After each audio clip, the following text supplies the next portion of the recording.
Episode of Late Night with Chefs. Truffle Boy and Doug here reporting for duty, and we have an amazing guest chef. Doug, let introduce our guest chef for the evening.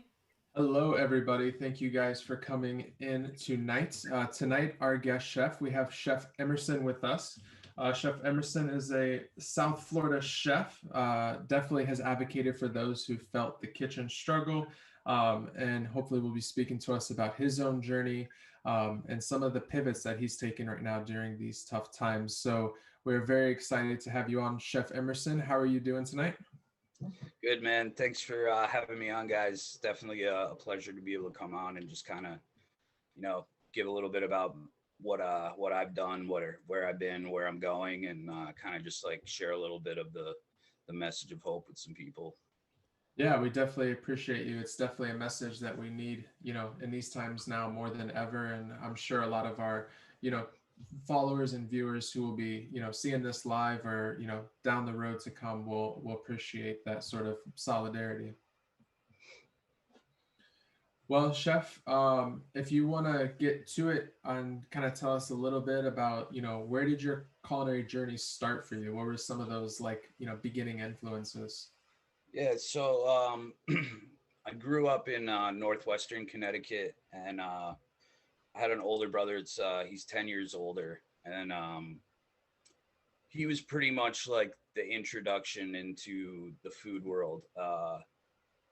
He was a chef in New York for a while, and then moved to the front of the house. He's still in New York, still doing front of the house stuff. You decided it was time to make some money, huh? Yeah, he got old. Right. No, I definitely, it's a common story. It's not Yeah. easy on the bones. But yeah, I mean, my family, my mother was not a great cook. She, put the pork chop in the pan, turned the pan on, went into the living room to watch some soap operas, and when the smoke detector went off, it was time to flip it. There you go. That's what Yeah. that's for. That's my So pork chop timer. yeah, so we learned to fend for ourselves. Um, but yeah, I mean, my earliest sort of like my first job in the business was I was in high school. I think it was a junior in high school, and there was kind of like it was basically like a Whole Foods before there was a Whole Foods on the East Coast. Kind of like high-end delicatessen, specialty provisions. We had a bakery, a prepared foods company, like kind of Dean and DeLuca type stuff too. And it was in my hometown. And the first thing that I did was they were looking for like an AM baker. So my first thing was like kind of going in, learning how to do bread production, some pastries, and basically that was my like preschool shift, like 4 a.m. to 7 or whatever. So Um, hitting on that, we all know that bakery schedule life. Was that a big change for you? Kind of were you around 18, 19, having to wake up at yeah, four I in the was like, morning? I think I was like 17. Yeah. Like it was, yeah, I was a little getting used to, but it was like the money was good and I could do it before school and then still have a job after school too. Um, so I started there and pretty quickly like learned the ropes of that. And the people that were running the kitchen kind of recognized that I was willing to learn other areas too. So like the next thing I learned how to do was pasta production, learning how to make dough, learning how to make different fillings, do different shapes. And then eventually I worked my way into their prepared foods department, then into their catering department. And that was kind of like the first introduction into that world. That's a insane timeline there. So just to go back a little bit, so you start the bakery shift at 4. Yeah. You're, at school till 3, 4 p.m. Yeah, probably about like 2:30. And then you're working another job after that. Yeah, and then I had a job at an outdoor shop. Like I think I went to work from like I don't know, like 3:30 to 8 or something. And then back up in the morning at 4, trying to get homework done somewhere in there. Yeah. Wow. Yeah. Talk about a hustle from a young age. Yeah. That's definitely some commitment. That's a crazy way to get into it, but also that's like a great way to build a foundation and a love for it, because you know Brett is so artistic and so hands-on that you really feel, you know, how the day is and how much, you know, flour or whatever you need to, you know, add to make your concoction. So that's for me, it was great because it was like there was only 2 of us in the kitchen at that hour, you know.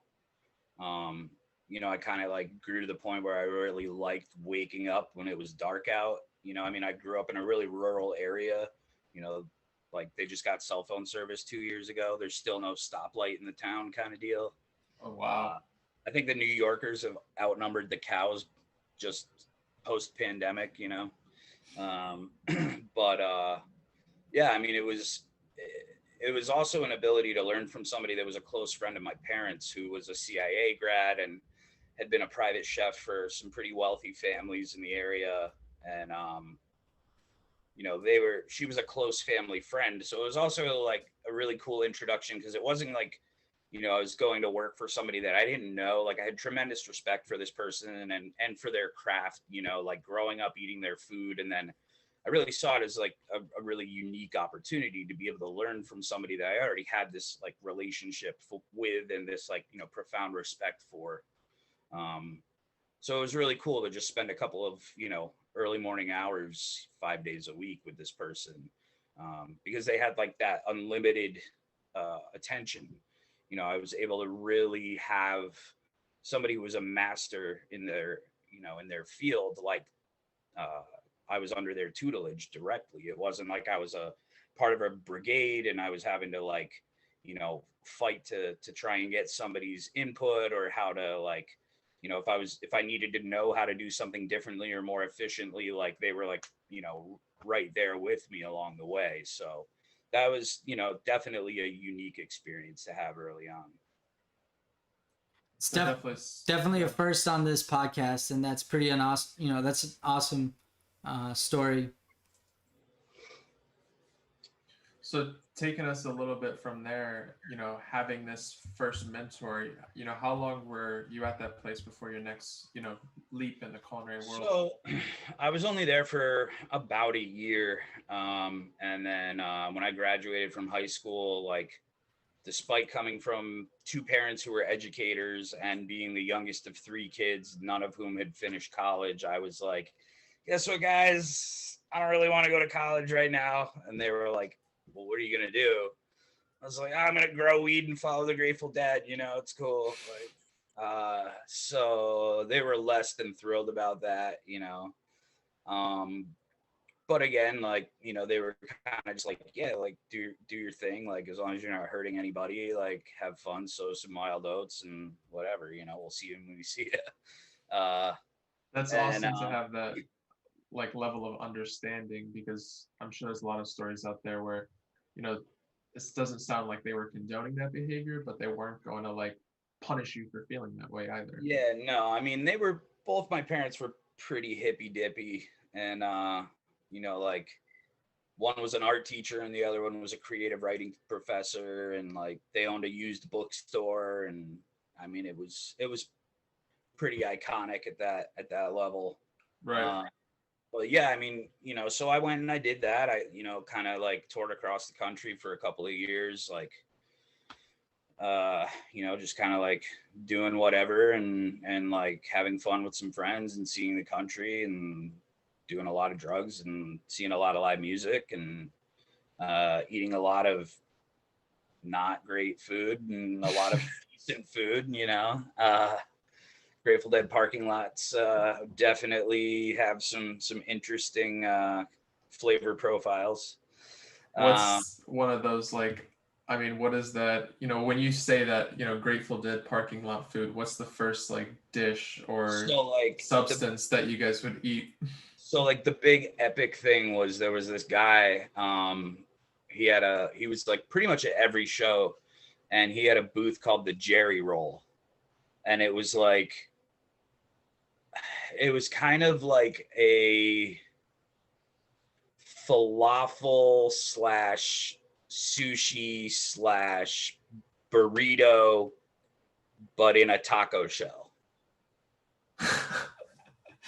So it was like, yeah, that's a it was crazy just image. like I can't even imagine what I can't like that doesn't draw any imaginary pictures in my mind other than like it. a taco shell with like falafel, then like a piece of nori, Yeah, so it was sushi, like, and yeah, it was like like the pickled vegetables that you might have like on a banh mi, and it was like the fresh Thai herbs, and then like some rice and some seaweed and some type of like teriyaki tofu or chicken.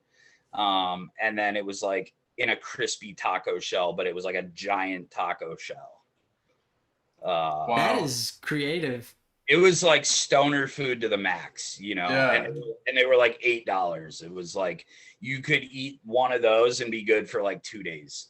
Yeah, it sounds like this is like Everything my you need next to meals. soak up the alcohol and drugs that Yeah, you like did I think that there night. might have been like some hummus or some beans in there, like high protein, Solid.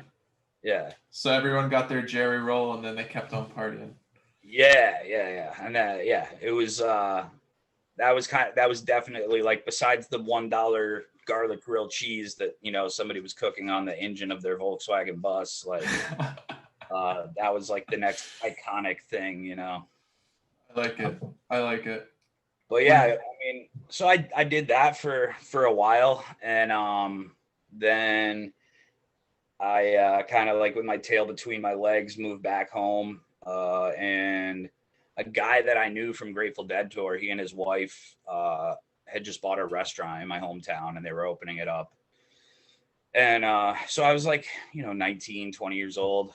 And I went and basically I saw that he was looking for dishwashers, and I was like, sweet, like, I'll go bank some money, like grow some weed over the winter and like be ready to go back out, And he was like, dude, I'm not going to hire you as a dishwasher. And I was like, bro, come on.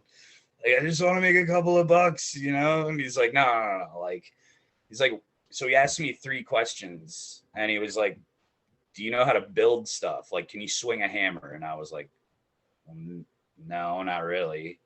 He's like, can you work on cars?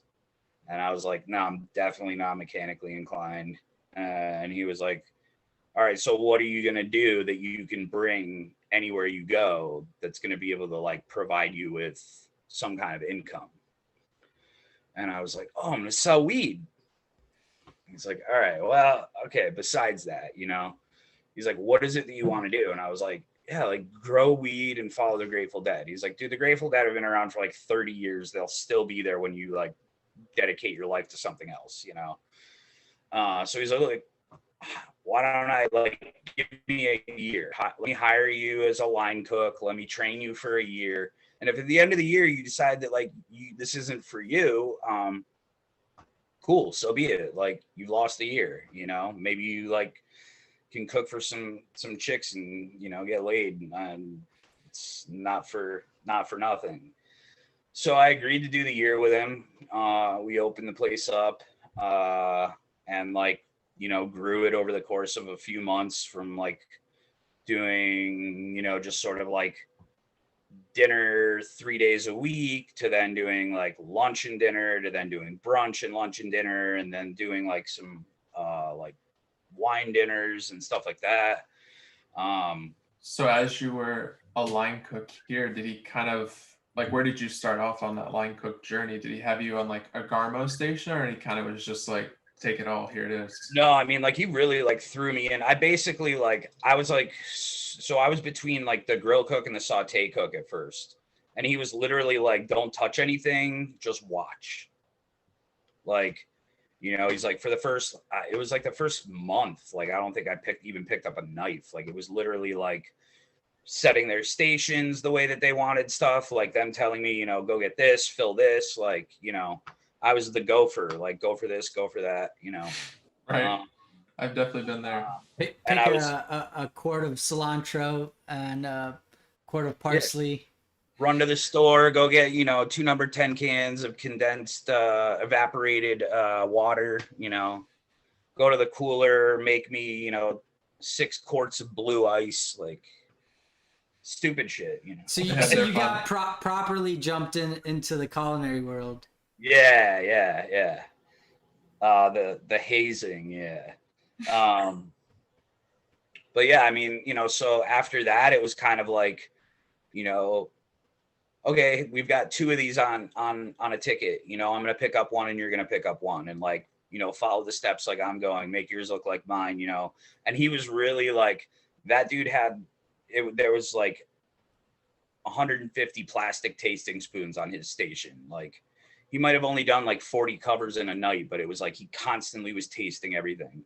And so that was like my next job, was like to always have a set of spoons and like constantly be tasting everything, um and from there, like I finished out my time with him. The year was up, and I was like, look, man, like I think I want to go to culinary school. And he was like, well, where do you want to go? I was like, well, I want to go up to Vermont. And he was like, why do you want to go to Vermont? And I was like, well, because like it's a good place. Like after a fish tour, like I can regroup. There's always like tons of like fun stuff there.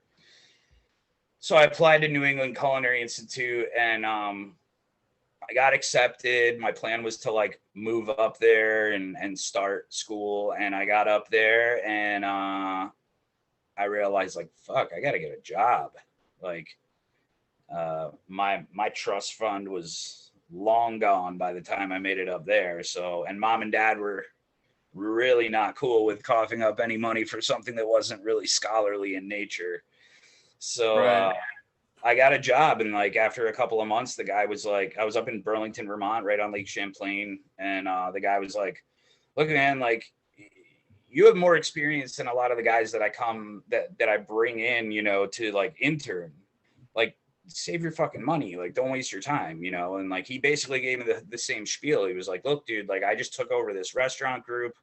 We've got 5 places. Like, why don't you come in and give me a year, and let's see what happens?" And I was like, yeah, fair enough. Cool. Like, it worked out the last time somebody said that to me, like, I'll do it.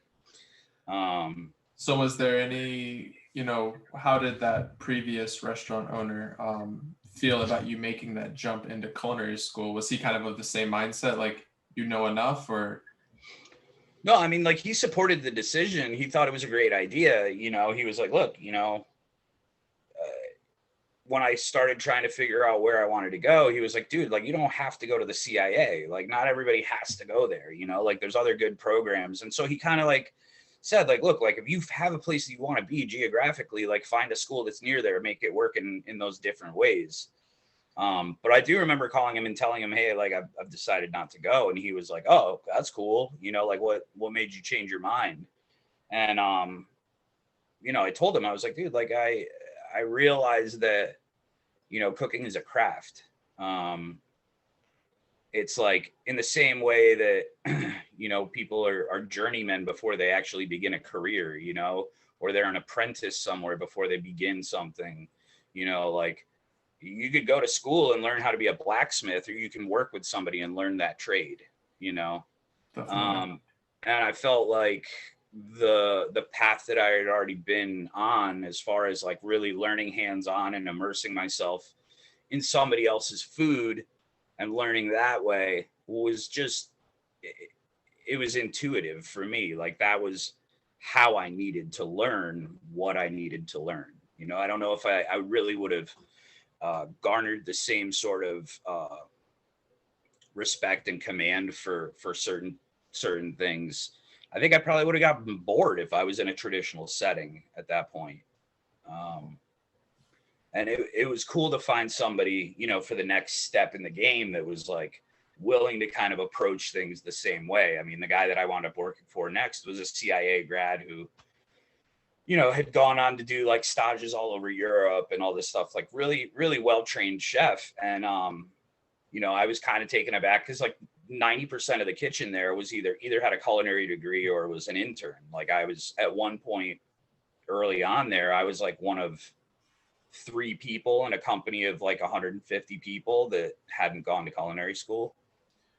I think one thing that I find really interesting, about your story up to this point is that idea of recognizing people who are in your life and what they can teach you. And I think that's definitely something that I myself, when I was just starting out in the culinary game, and I'm sure a lot of, the fellow young culinarians who are listening to this, you there's always something that somebody can teach you, whether they're teaching you it because they're doing something well or because they're doing something bad.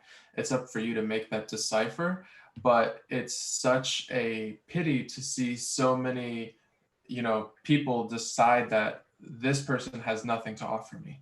Right. And I think it's important, and it sounds like the way that you were looking at it is, oh, I can learn a little bit from this person, and then this person can teach me something. And like you said, this person who, has the CIA graduate, from your early childhood when you were doing baking, and Yeah. now this person again, they know that. So it's like you're, living vicariously through their, brain of knowledge almost. Yeah. And I mean, I think, like I said, the big thing was identifying for myself, like the way that I learned, being able to identify early on how, how I best learned, what types of situations were most critical for me to be able to acquire the knowledge and then be able to apply it too and retain it. Um, I 100% agree with that, because I know that while I was going through culinary school, if, you know, right after my classes got done at noon, I was getting to the restaurant by 1 so I could get ready for dinner service. So every single day you're learning something and then you're applying it, and I agree with you 100%. I don't think if I didn't have that hands-on, it would retain as well. And I think so many of us, not in the culinary field, but in this creative mindset, as well, and all these different industries, we're such hands-on people. We need to see it, we need to feel it, we need to touch it, we need to show those actions taste it, ourselves. you know. Right, taste it. Exactly. Like I can Exactly. read the recipe out of, LaRue's, but like if I don't make it and know what it tastes like, Right, it doesn't exactly. really do me any good. No, not it's clients any good. it definitely will not do the clients any good. It's, at the foremost, it has to taste good, and then we get into, our presentation and taste. Definitely Well, a is key. chef should almost be jealous sending out a plate knowing like, man, they're gonna have such a good time, like, I want to eat this. Yeah. So tasting food, and by the sound of it is you were in great hands, from every stage of your way. You had great mentors that already had great work ethics and really high skills. Yeah, I mean, early on, like I said, early on, it was like, I kind of got the best of the best. Those opportunities that found me, were essential to creating that base. I mean, later on in my culinary career, I had, the chefs that threw the plates and the guys that, like I had a guy, he had opened a restaurant group. I was working for both restaurants. The second restaurant had just opened, and it was on like a really busy one-way street in a downtown area. There was like a movie theater and a playhouse next door, and we were busy, like right off the rip. And it was a Friday night, and I was working saute, and like I put up a dish, and he was like, "What the fuck is that?" Like he called me Elp, Emerson, Lake and Palmer, because that was just like what he called me. So he's like, "Elp, what the fuck is that?" And I was like, it's table whatever. And he was like, "Come here for a minute."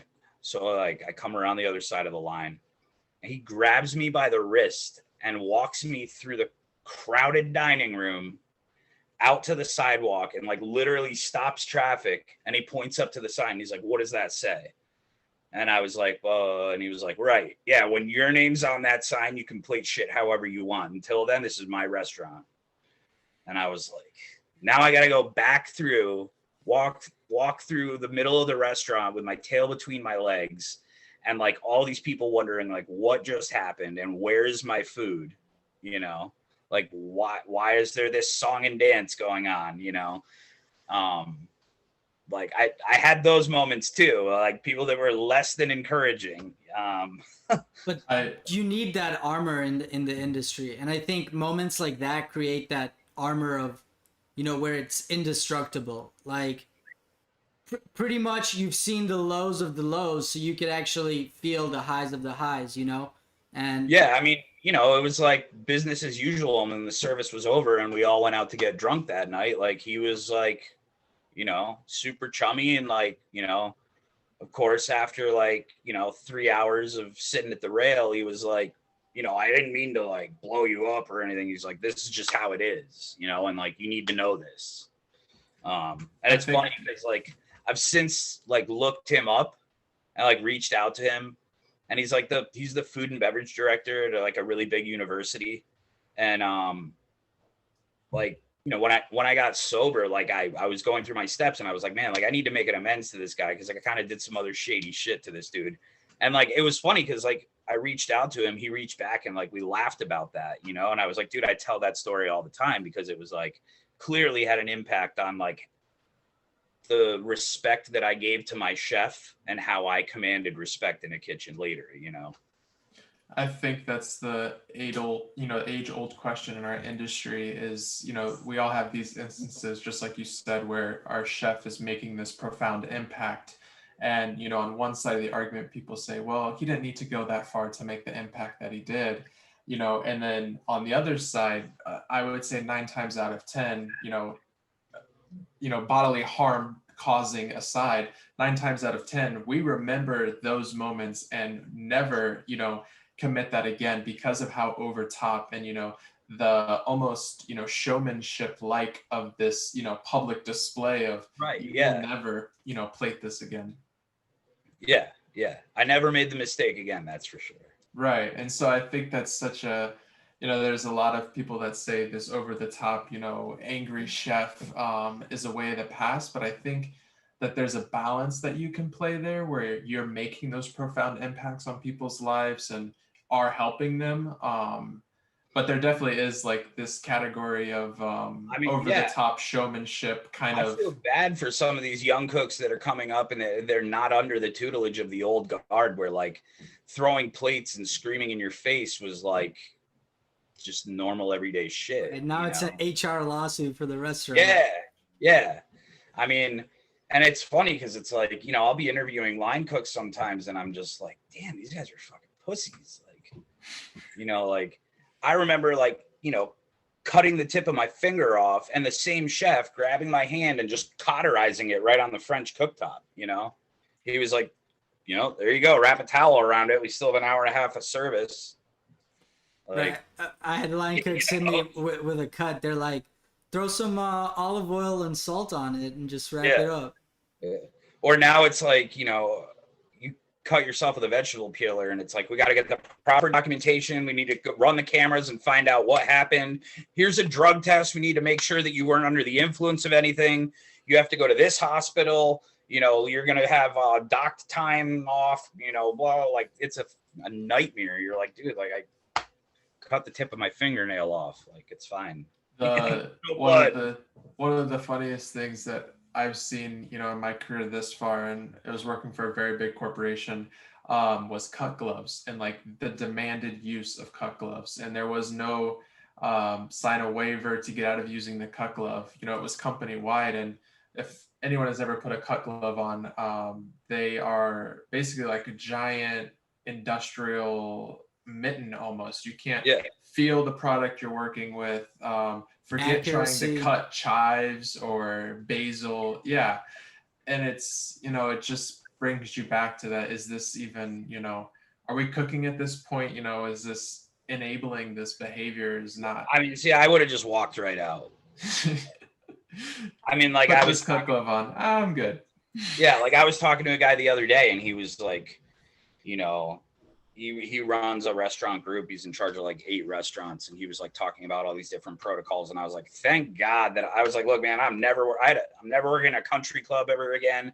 I'm never working for a big corporate thing like that ever again. Like, dude, those days are over. Like, I don't care how good the money is. Like, I don't want to deal with that shit. Like, So we've had a couple of country club chefs, and they seem pretty happy. What kind of instances that made you be like never again? Okay, so country clubs are huge down here in Florida. That they are. Yeah, I mean, like, so I live on the other side of the intercoastal from Mar-a-Lago. So like if I walk out my door, I can look across the water and see the back of Mar-a-Lago. Like there's country clubs everywhere. And then like my joke was always that like country clubs are where chefs go to die. Like you're either going to go be a pencil pusher or you're going to go work for Cisco.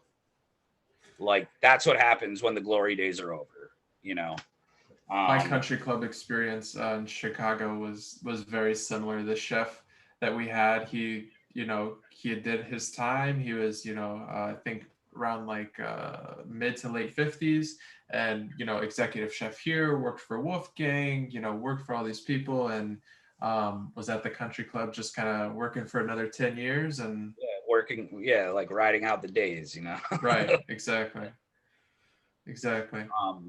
Yeah, I mean, so my only experience with country clubs was that about a month before the pandemic, a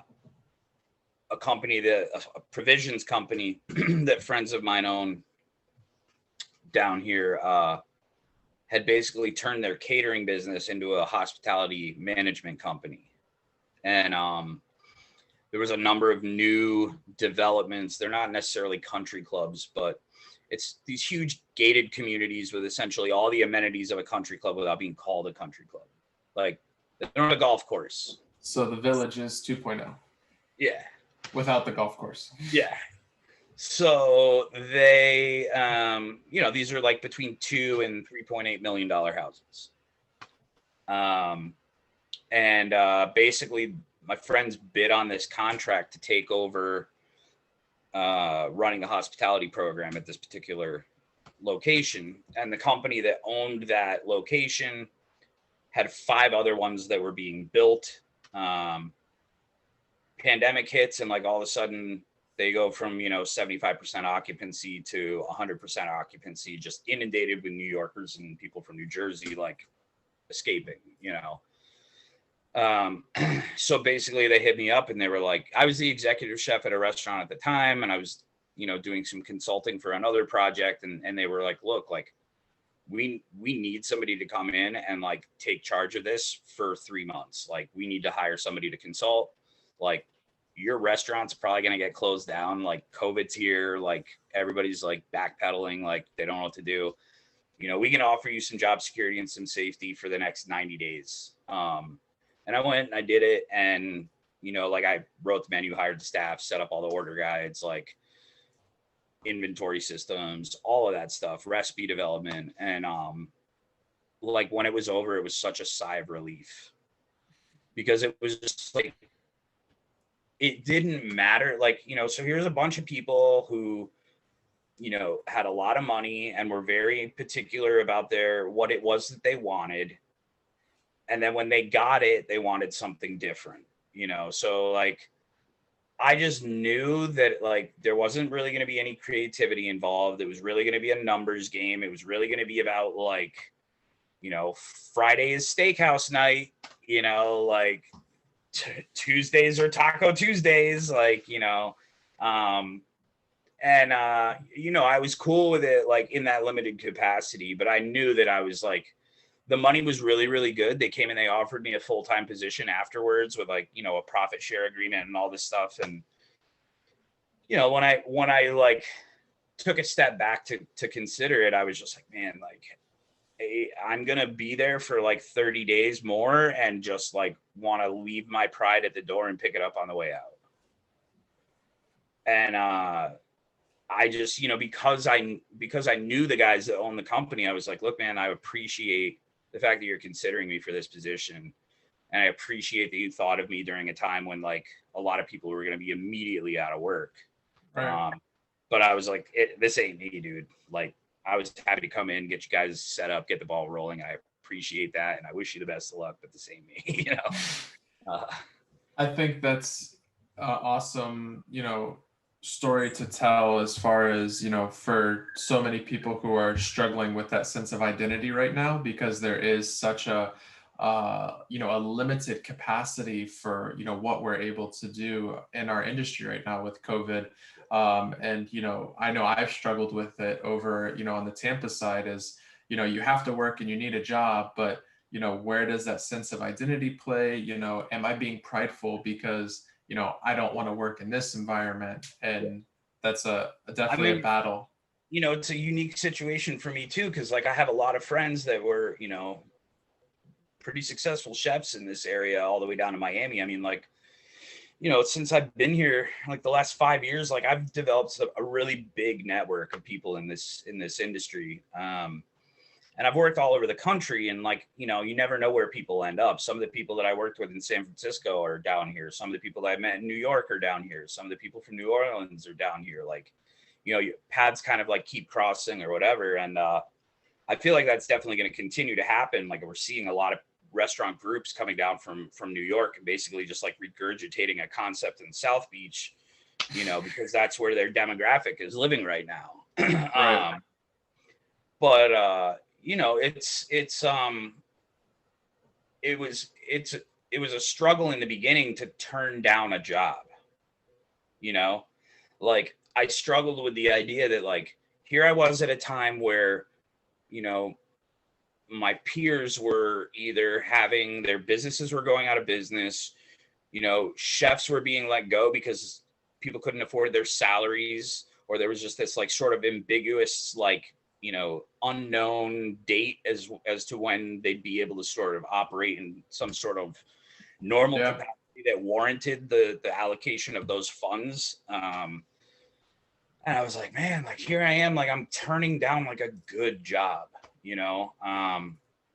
and then like, as the months kind of rolled on there, like I kept getting other offers. And like, I remember calling my brother in New York, and like, at that point, the restaurant that he was managing, it was closed. Like it was like standstill, like they owned 2 restaurants and it was done, like at that point, there was no indication that they would be reopening at all. And I felt That's bad. I was gonna say I that's felt gotta be bad on like the heartstrings. turning down this job, Meanwhile, like he probably would have jumped at the chance at anything that came his way at that point, But again, it was like that reality that at this point in my life, like, I don't have a wife or kids or a family. Like I live by myself. I'm able to support myself like pretty modestly, so it wasn't necessary for me to go and take this job, no matter how appealing it looked financially. I knew that on the other side of a couple of months, I was going to get bored and I was going to be like miserable. And like, I even said to a couple of people, I was like, look, like this is a disservice to you as much as it is to me if I choose to take this job. Like there is somebody out there that really needs this job and will be super excited to have it and will be a perfect fit for what you guys are looking for and is going to be in it for the long haul. Like, yeah, dude, I'll come in and I'll take $90 worth of 120,000 salary. Right. And I'll do my job to the best of my ability and I'll walk away and be done, and you can move on to the next guy. But like, it doesn't do anything for me and it doesn't do anything for them, like it doesn't serve me in the same way. Definitely. I think that, service to yourself is so important. Like you said, so many different avenues you can take this. And I think, within our food and beverage industry, you definitely have to find, that thing that sort of, you crave, whether it's, catering or, table service or quick service or, lounge. There's private chefing, yacht chefing, cruise chefing. There's so many different, avenues. And I know still myself, I've dabbled in, maybe 6 or 7 of those different avenues. And, I was talking to a chef maybe about a week ago now, and he's like, oh, at this point, you need to know which avenue you want to take.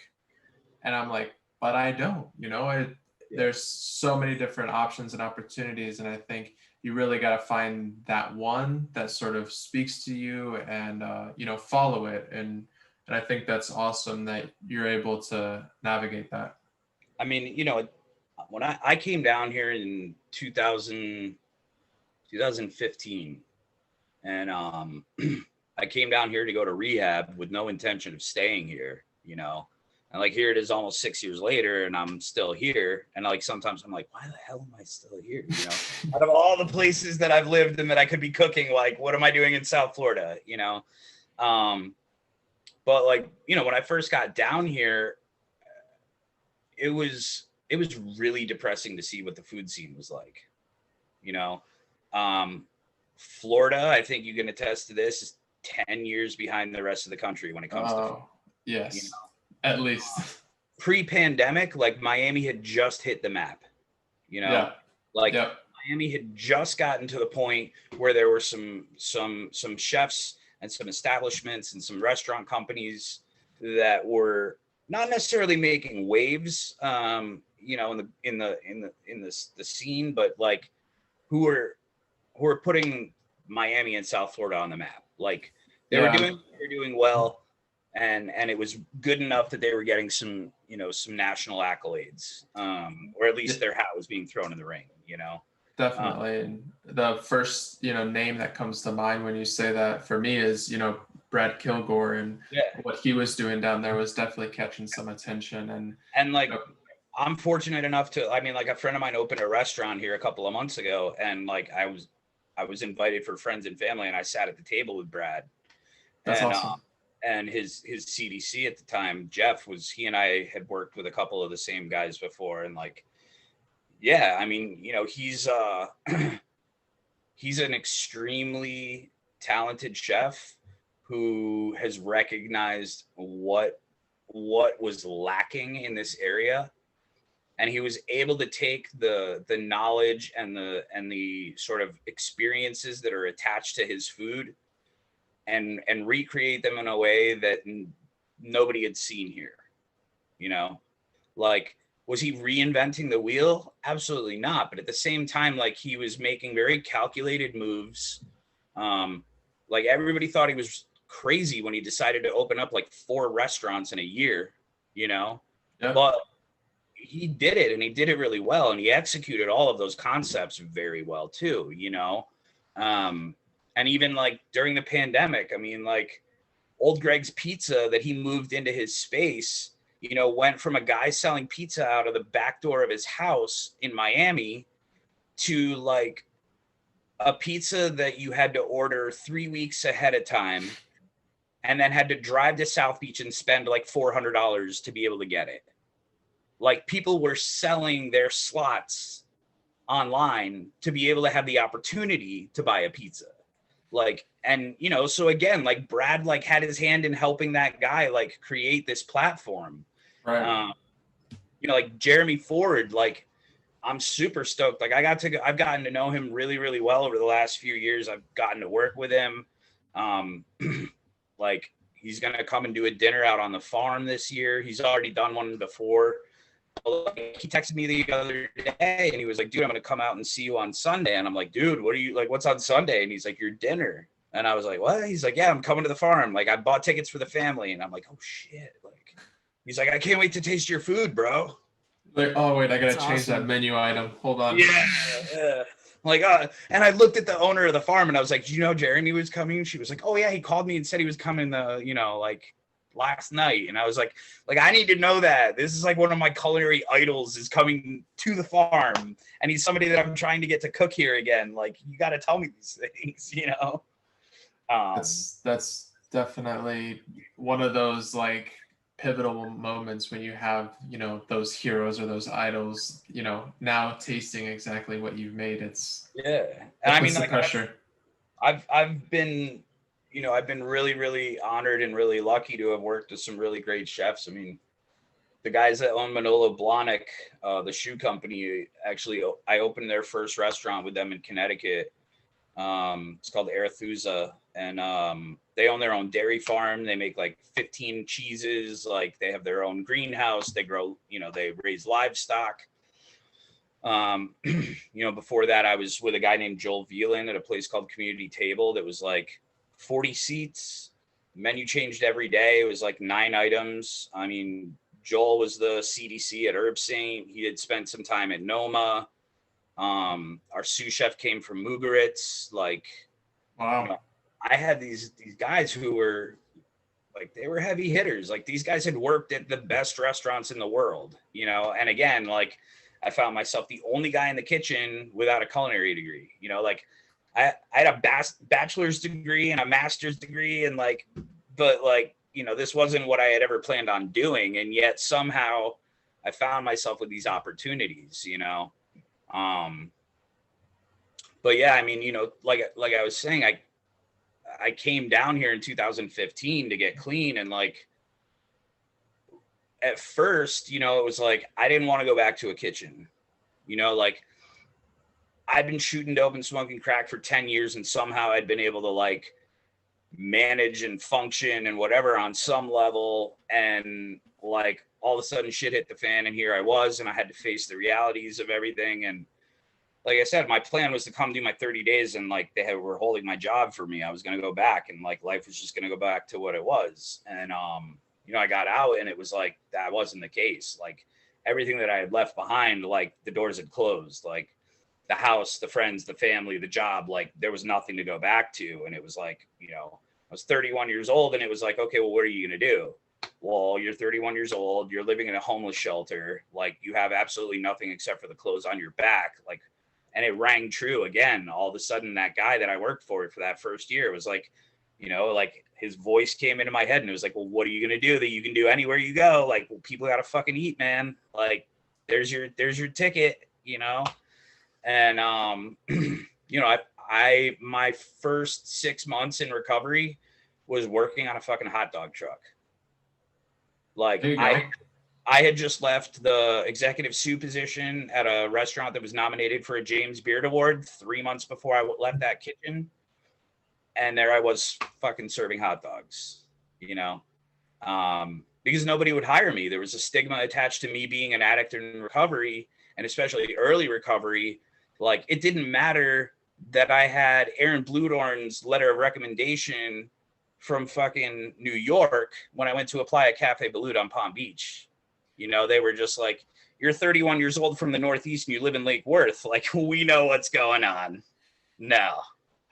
I think that sort of, rings true too with what you're talking about, is the food scene in the industry scene down here in Florida is much different than, Chicago or New York, where, that sense of addiction and sort of recovering from it, at least I know, at some of the places I worked in downtown, is a little bit more understood and accepted and commonplace. And, down here in Florida, at least my experience on the East Coast and the West Coast, when you think of like addiction and recovery, I'm thinking of, areas of like Fort Pierce and, PSL, and these areas where people have such a bad, understanding because they don't take the time to understand and learn. And, there's not a lot of open-mindedness, I guess you could say, on, that southeast, east side of Florida. I mean, and again, like, there I found myself doing what I needed to do to get by. I mean, I had to come up with $250 a week to have a roof over my head. I had to be able to piss clean, and I had to be able to like, kind of keep my shit together. Otherwise I was going to be homeless again, and so the hot dog truck was there. The hot dog truck was there. Like, oddly enough, like out of everybody, it was a Palm Beach County sheriff and his wife that owned this like food truck. And they were like, we're going to run a background check. And I was like, oh, fuck, and he like came back to me, the next day. He had me come in, and he was like, look, man, he's like, you have like no violent offenses or anything like that. Like, I'm going to give you a chance, And I mean, like, those people, I'm still friends with them today. Like, those people took a chance on me. Like, I very easily could have been the guy that came in and robbed the register and like got high and never showed up to work, but I wasn't. And like, it worked out. From there, like I had all these sort of like serendipitous events. Like the next job I took was I was riding a bus, and like I got off to change buses, and I looked over and I saw this building, and then I saw the name on the building, and I was like, damn, like why does that sound familiar? And I remembered that like one of my counselors in treatment was like, oh, you should go check this place out. Like I saw your Instagram and like whatever, like this might be really cool for you. So it was a restaurant, and like they were new, like they had just opened, and like I walked in, I asked if they were hiring, I got a manager to come out, I gave him a resume, and I left. And like I legit had bought a cell phone like the day before, and nobody had ever called it yet. And the first phone call that I got, I answered the phone. It was like 5 minutes later. I'm waiting at the bus stop, and this guy's like, Emerson. I'm like, yeah. He's like, yo, this is Nick Martinkovic. And I was like, Nick? He's like, dude. He's like, are you in South Florida? And I was like, yeah. He's like, are you in West Palm Beach? And I was like, yeah. And he's like, dude, me too. And I was like, oh, that's dope. You know, like what's up? Like we had done fish tour together. We had even dated the same girl. We had worked at a restaurant together. And he's like, dude, he's like, did you just drop a resume at MCO? And I was like, yeah, like 5 minutes ago. He's like, dude, I need a sous chef. Do you want the job? And I was like, what the fuck? Like, and you know, that was I took the job, but it was tough. Like here I was with like 6 months clean. Like it's kind of like learning how to walk again, you know? And like, I had no bank account because nobody would let me open one because I'd ripped them all off, you know? Like I had like no bike, no nothing. And I was walking 2.5 hours when I got out of work because the buses stopped running at 10 o'clock, you know? But I was like committed to like getting into this next step again, you know, like kind of like getting back into the reins there. And like, I had that moment though, where, I was like, man, I have these other degrees. Like I have an education, like maybe the now is the time to get the fuck out of the kitchen, you know, like maybe this isn't for me. And, I kind of had I had a job offer with a treatment center, and like I had gone back to school to be a certified addiction counselor. And I was like just waiting to get my, my certification, like tests were done and all that. And Nick, the chef, was like, dude, I'm leaving. I'm going to open my own place, and I'm moving to Kansas City. He's like, they're going to ask you if you want to take this place over. And the owners came to me, and I was like, look, like, I don't know if I'm ready to run a kitchen again, you know? And they were like, well, there's only one way to find out. You want to do it or not, you know? And like, that was that moment of deliberation where I was like, I'm either going to make the break and I'm going to leave the kitchen behind, and I'm going to go follow this other path and like use my degrees and, you know, help other people in recovery and blah, blah, blah. And for some reason I decided to take the kitchen job, like, and run this place. And like, you know, they gave me like pretty much free reign to do whatever I wanted. Like I had a huge, beautiful kitchen, and pretty much the ability to do whatever I wanted. And like, again, you know, here's these people taking a chance on me. Like they gave like the junkie that used to rob everybody for whatever he needed to get for the day, like, here's the keys to my restaurant. It's worth $2.5 million. You Wow. know?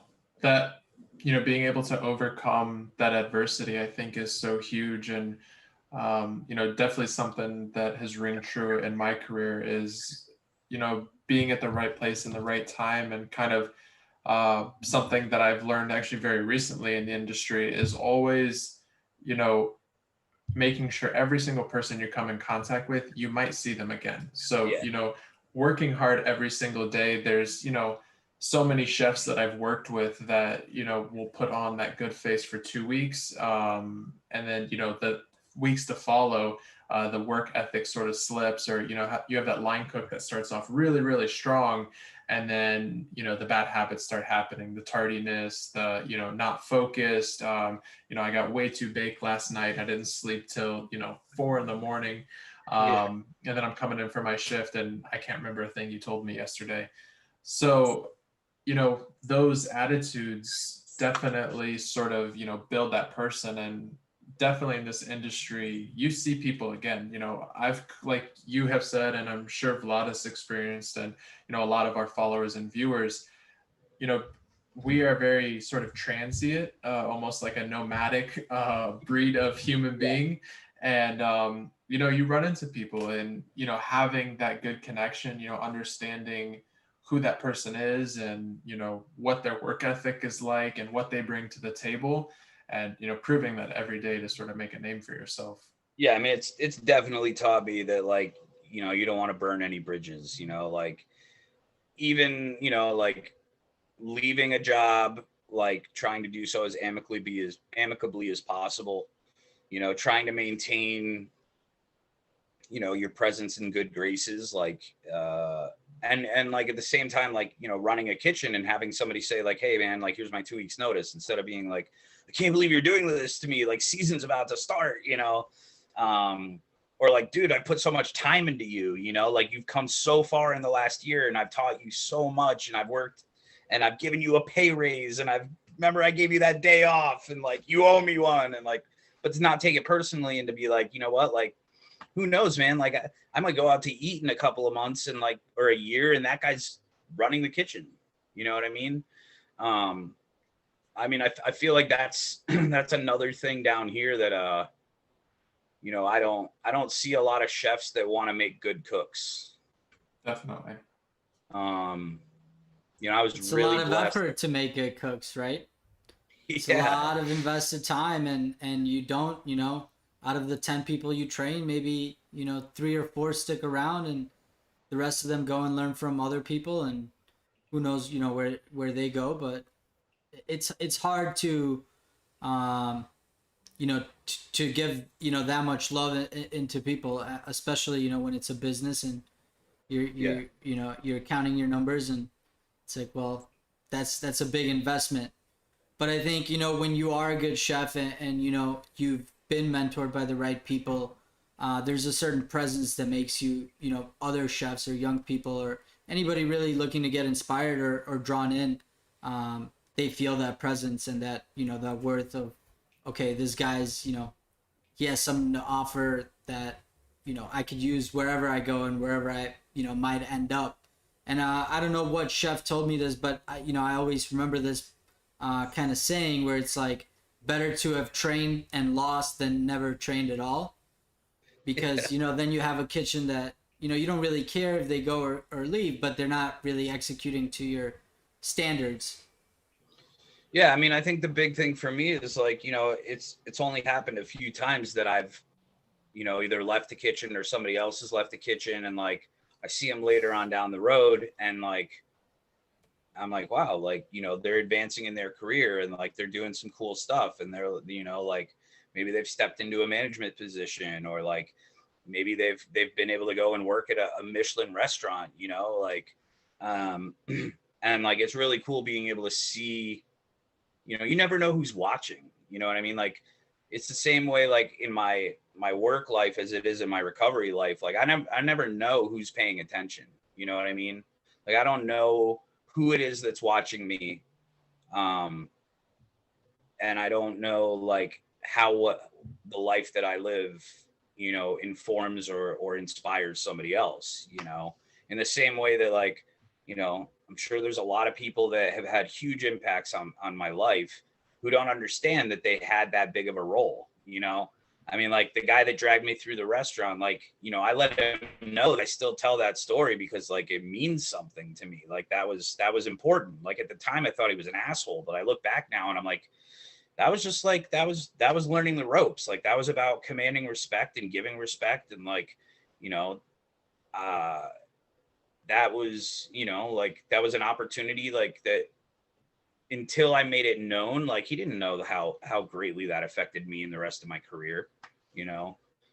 It was like a split moment. Like, he didn't even remember doing it when I brought it up, but it was, like, super important for me. It was a pivotal moment, Um, I think that idea that we're sort of, talking about is, paying back what, we have gotten, in terms of knowledge. And I think that's so important, as a chef, to be able to, you know, learn knowledge as you're cooking, but then, that transition into being able to then teach that knowledge and sort of, inspire that next generation. And I can definitely attest to that statement of, a lot of chefs, at least what I've seen from East and West Coast of Florida, they don't want to put that time and that work into creating great cooks. And the challenge then too is to find those people that want to be great cooks, because this area where our food scene is at in Florida, you don't have to be the best chef if you know how to drop the coconut shrimp on time and serve Or it with the. if you can afford to shave truffles and put caviar and gold leaf on everything, like they don't give a shit. You don't even have to know how to cook. Right. Like if your grill guy can hit a good medium rare consistently, then like all you got to do is dump some plus or minus a couple degrees. Yeah. Yeah, you just got to dump some caviar, some gold flakes, some fucking uni, and some truffles, and like, boom, like your celebrity status now, Well, That's what I try to do, but I mean, far from celebrity status yet. Still working come to on Florida, it. Vlad. Come to Florida, Vlad. I thought that all that gold 2 weeks, gold 2 leaves weeks, and caviar and truffles I was shaving would get me a little bit more likes and comments, but you're hitting the wrong demographic. The return on investment has just been good for my belly. So yeah, man, you got to come to Florida and hop on the Wagyu game, bro. That's where it's at these days. Palm Beach Meats is like the new company I'm working for. Like I saw your menu. They're beautiful. Yeah. It's dude, and that's crazy too. Like that was another one of these like serendipitous things. Like one of the guys that owns that company has been in recovery for like 15 years, and it turns out that he knows like through the industry and the rooms and whatever, like one of my best friends that I grew up and got sober with the first time. Like that opportunity presented itself, and it's like, it's funny because like on my Instagram, like I talk about a lot about how like cooking saved my life, and like my first feeling when I got clean was like, everybody told me like, dude, that's the worst environment that you could go into with 90 days clean. Like you're going to go into a kitchen in Florida, like especially in South Florida, Delray Beach, every Haitian dishwashers selling dope and crack and like whatever, like everybody gets wasted. Like that's the worst thing that you could do, and but again, it was like there was that sense of familiarity. It was like the place that I felt like I belonged, regardless of whether I was clean or not. And like I got to that point when I accepted the executive chef position at that first place. Like it was like I needed my life to feel like there was a purpose, like at the very minimalistic thing. I used to go home to the homeless shelter after working in this fine dining restaurant. And I would think to myself, like, at the end of the day, what are you doing? You're feeding people. Like, forget how much money these people are spending to come in and eat. Like the core of what you do every day is that you feed people, you provide sustenance, and that was where I found my purpose. That was like, okay, this is what I get out of bed for. Then there was like the creativity. Then there was like the things that I had learned in college, like conflict resolution and mediation. It was where I like had a background, and it was like, I use that every day in a kitchen, like, and like, then it was like being an addict in recovery was like, I was the dude that spotted the line cook who was like faded as soon as he walked in, and like, I could take him aside and be like, look, dude, like, I don't care what you did before you got here, but like, we got 250 reservations. And like, if you can't work that station, leave now and I'll work it, or like the guy that was fucking, I had a line cook that legit, like in the middle of service, like a bag of crack fell out of his sock. And I like picked it up and I put it in his hand, and I was like, never fucking bring that shit in my kitchen again. And I was like, because if I'm having a bad day and I see that, I might not tell you. And now you're out some money and I'm in my office fucking smoking crack. And like, it's funny. Like I see that guy around now, and like, he's got 3 kids and he's working a legit job and he doesn't hustle drugs anymore. Like, that was like the whole thing of like, you never know who's watching or what they're like taking, but yeah, I mean, like for me, that was like the big thing was like realizing that like something that everybody told me not to do, like not to go back into, it was gonna, it was gonna jeopardize my recovery and like all this shit. Like I didn't take that suggestion, and like it doing that could have killed somebody else, Like I was a heroin addict, man. Like I'm not gonna go pick up a fucking Bud Light when I want to go back out. Like I know what I like and I know how I like to do it. And reality is like it's gonna fucking kill me next time if I pick up again. I think But that yeah. that was something that like all of a sudden cooking went from being something that was just like putting money in my pocket, to like giving my life purpose. Like it's given me something where like I excel in it, I enjoy it, I make great connections through being in this business. And like chefs, when the pandemic hit, like I did a couple interviews with people and I was like, look, like chefs are automatically people that have to be able to pivot, right? Like you're in the middle of service on a Friday night and one of your guys tells you that they're fucking 86th on something and they didn't prep enough or whatever. Like you don't have time to talk about it. Like there's tickets hanging. You got to figure out what you're going to do to make that shit go out and to just get through that service, like you pivot right away. Like, it's that fight or flight. You figure it out right away. And like, I'm grateful to have that as an attribute, and it was the same way as like being an addict in recovery. Like when I was out there doing my thing, like I did whatever I needed to do to get the next one, So like when time got tough, it was like, I knew that I was going to be able to figure out a hustle, like, I mean, like I was joking around the other day, I sold a private chef, like a bunch of caviar for Valentine's Day. And like, I'm like joking to my buddy. I'm like, dude, I came up $200 on that. Like, and all I had to do is drive 4 miles and drop it off. Like I had the plug and he wanted it. I was like, dude, this is like running the dope game, but I'm like not going to get arrested for this shit, Right, Like, exactly. I think, that strong sort of, strong-headed, this is how I'm going to do it. And, being able to put your mind to that. And then you have this, profound impact. Like you said, we as chefs, we have to wear all these different hats, be ready to recognize all these different situations and, be able to jump in and you're that lead, you have to jump in, you have to know, exactly what you're going to do. Even if you don't know where it's going to end up, you got to get rolling, you got to get it started, whether it's an FOH issue, your steward, didn't show up, like you said, a menu item is 86th. You just got to jump in and you got to be that person, you have to be that voice. And so it's, definitely profoundly impactful, the sort of, aura that we bring to a kitchen.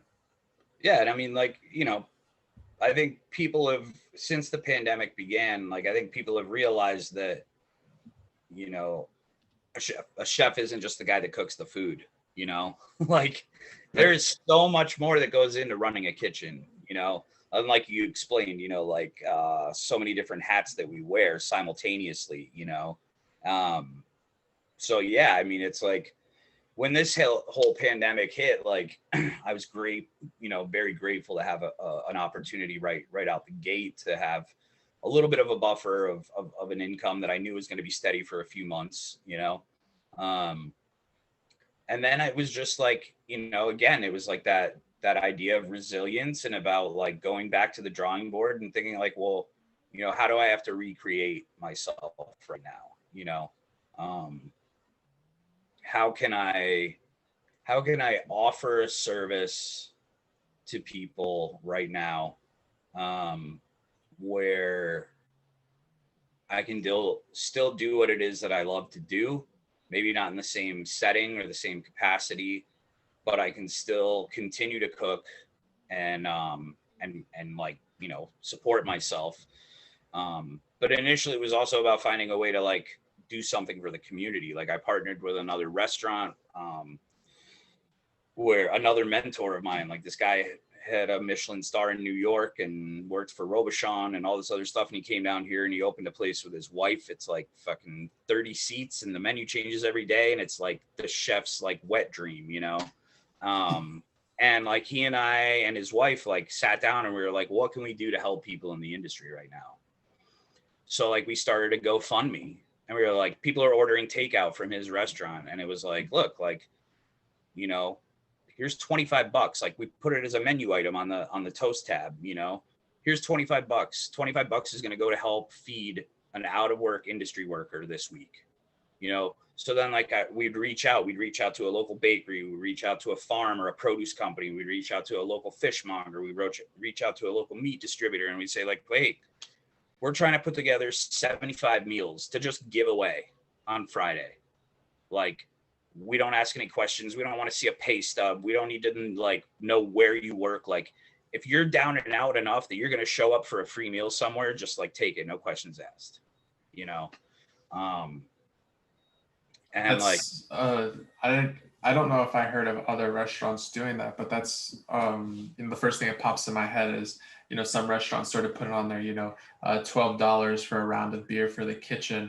yeah. This is a way more holistic approach, to that. And I think that's really cool that, this restaurant owner was willing to kind of, stick his neck out there and, provide this service when, such a time of desperation. I mean, we started there, and then like we moved it to the restaurant that I was at too. And then we set up 2 different locations. So like we were able to do 150 meals once a week through both those restaurants. And then actually like a friend of my brother's who's a chef in DC started a thing called the Power of 10 initiative. And it was basically the same concept. It was like, we're going to take $10,000 and we're going to put out of work industry people to work to make meals for people who are out of work. And that was what we were able to do. Like I was able to partner up with some local food bloggers and some like influencers and local charities and stuff like that, on top of the patrons from the restaurants that were willing to contribute that $25. And like, I was able to bring the line cooks back to work for a couple of days a week. I mean, to a guy who's, collecting unemployment and it looks pretty good, like to be able to come into work for a day and have $150 or $250 cash in his pocket at the end of the day was great, like, because it was really hard when it came to shut those doors and say, hey, like we're pivoting to takeout only. Sorry, you guys, like half of you guys got to go, It was really tough to like have these guys that like I brought from other restaurants to come and work for me. And 6 months into my position there, I'm like, hey, sorry, It's so definitely hard as that leader too. Yeah. Because like in the beginning, like I was, I took a salary cut. I told them, look, I was like, I will take 25% of my salary and you can put it back into the pay pool. Like, I don't care whether that goes to servers, bartenders, because like without that direct service element, like, yeah, we still needed cooks to cook the food, but like, if you're a bartender, you were shit out of luck. Yeah.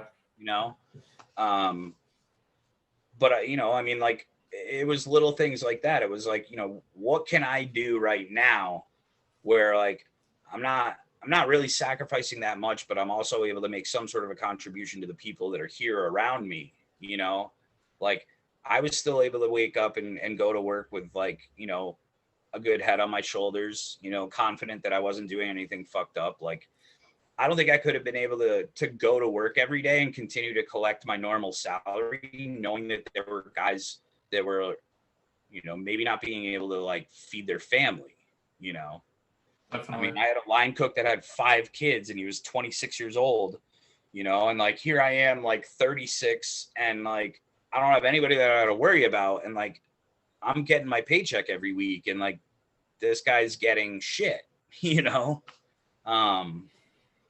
was definitely like a tough place to be in, so like, again, that, being able to partner up with that other chef and his wife in their restaurant and like then those local charities and to grow that thing, like that was a tremendous opportunity, like it allowed me to like continue to like do what I love, feel good about doing what I'm doing, to help out the community, and to still like be okay with collecting a paycheck, And after that, like things started to settle down a little bit, and I decided that like there was a vacuum that had been created because of COVID. Like not that there was like a tremendous amount of places where you could go and get like a really nice driven chef, tasting menu somewhere around here where you were using really good quality products, where there was a relationship with the local vendors or the farmers or distributors. And I was like, my friend had a sushi restaurant, and like he was only doing takeout at night. And he was like, hey man, this is a guy, like this is an old guard, like this is the plate throwing, like from Chicago, like like James Beard award winning chef who had basically just kind of like retired down here and like had a restaurant that ran itself. And he was like, dude, my dining room is open. Like, why don't you can use, here's the key to the restaurant, do whatever you want to do. And we started doing a dinner series called the Legacy Series. So it was like the old school guy and the new school guy like coming together and cooking food. And we started bringing in a different chef every week who was out of work. So like if you were, a line cook or a sous chef or whatever, like, and you were out of work, like we would bring you in.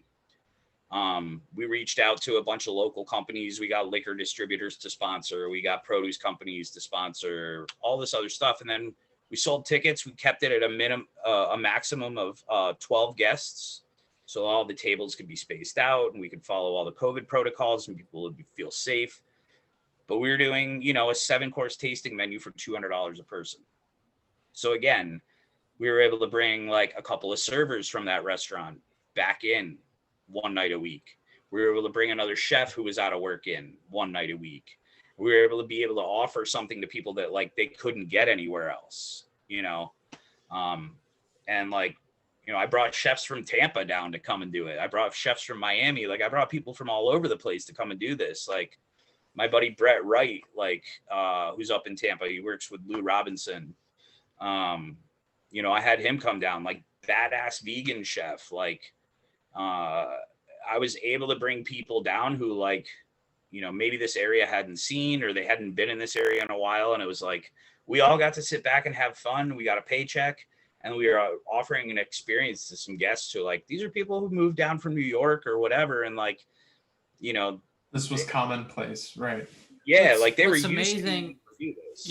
hearing all this is, how many pieces you were able to put together and accomplish and kind of create out of nothing this opportunity, given the circumstances that you were put in. And to, all our viewers tuning in and me and Doug likewise, how does one, get the ball rolling? What are the first steps? What are the connections? How do you go about planning all this? I mean, it's a lot of things to, keep organized and, people have to show up, people have to buy tickets. What are some platforms that, or things that you've seen that were really successful, in terms of, reaching out and seeing them, contact you back, or even, the marketing side of it. I think that's a really big thing going into, 2021 and us chefs being, almost out of the industry for about a year for most people in certain places, depending on, whether you're full-time, part-time, you've pivoted and you're doing to-goes or you're doing your own thing, whether it's going and working in another field, kind of things are starting to roll and look, the grass is starting to look a little bit greener. And I think some of those, words of wisdom would really help a lot of culinarians in our shoes right now. I mean, so the big thing for me was like, oddly enough, like, before like 2016, like I was not an Instagram guy, but again, when I took the position as the executive chef at that place, that first job there, like it was clear that I needed to kind of like create a new identity. Like I needed to sort of like, I was starting my life over again here in Florida anyway. And it was a chance for me to sort of like, instead of affiliating myself directly with one company as like, you're the chef of this restaurant, it was like, no, I needed to build my brand and sell my product, and my product is me.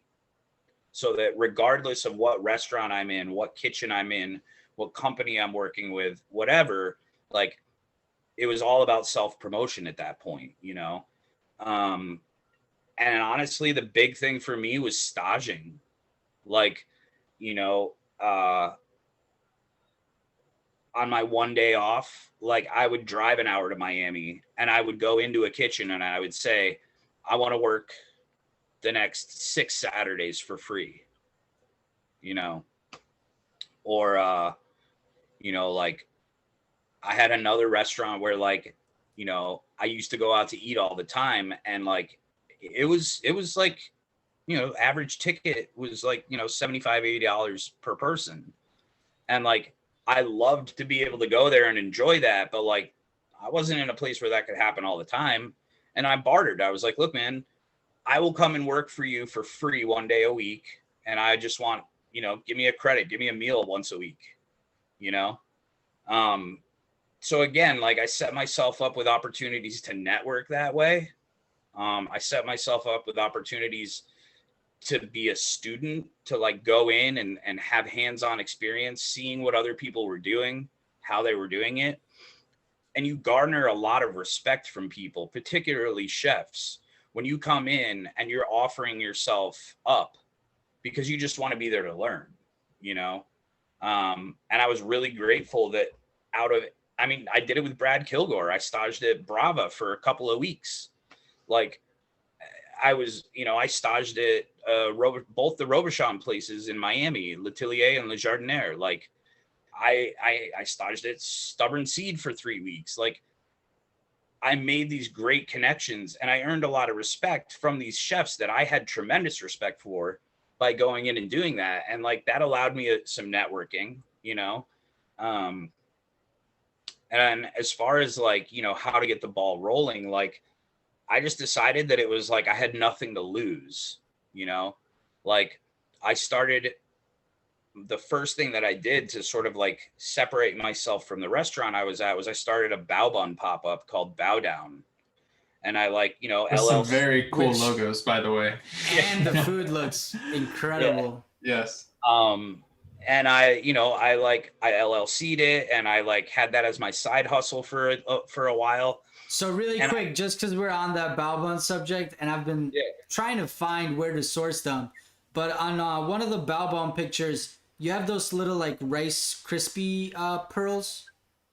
Yeah. What are those called? What is that brand? I think it's called like Masagano. Masagano.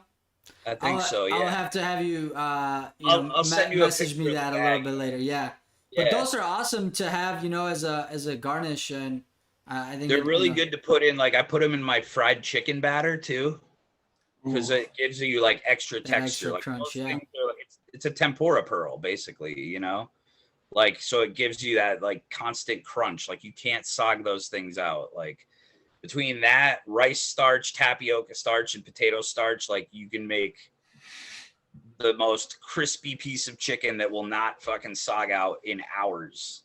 For sure.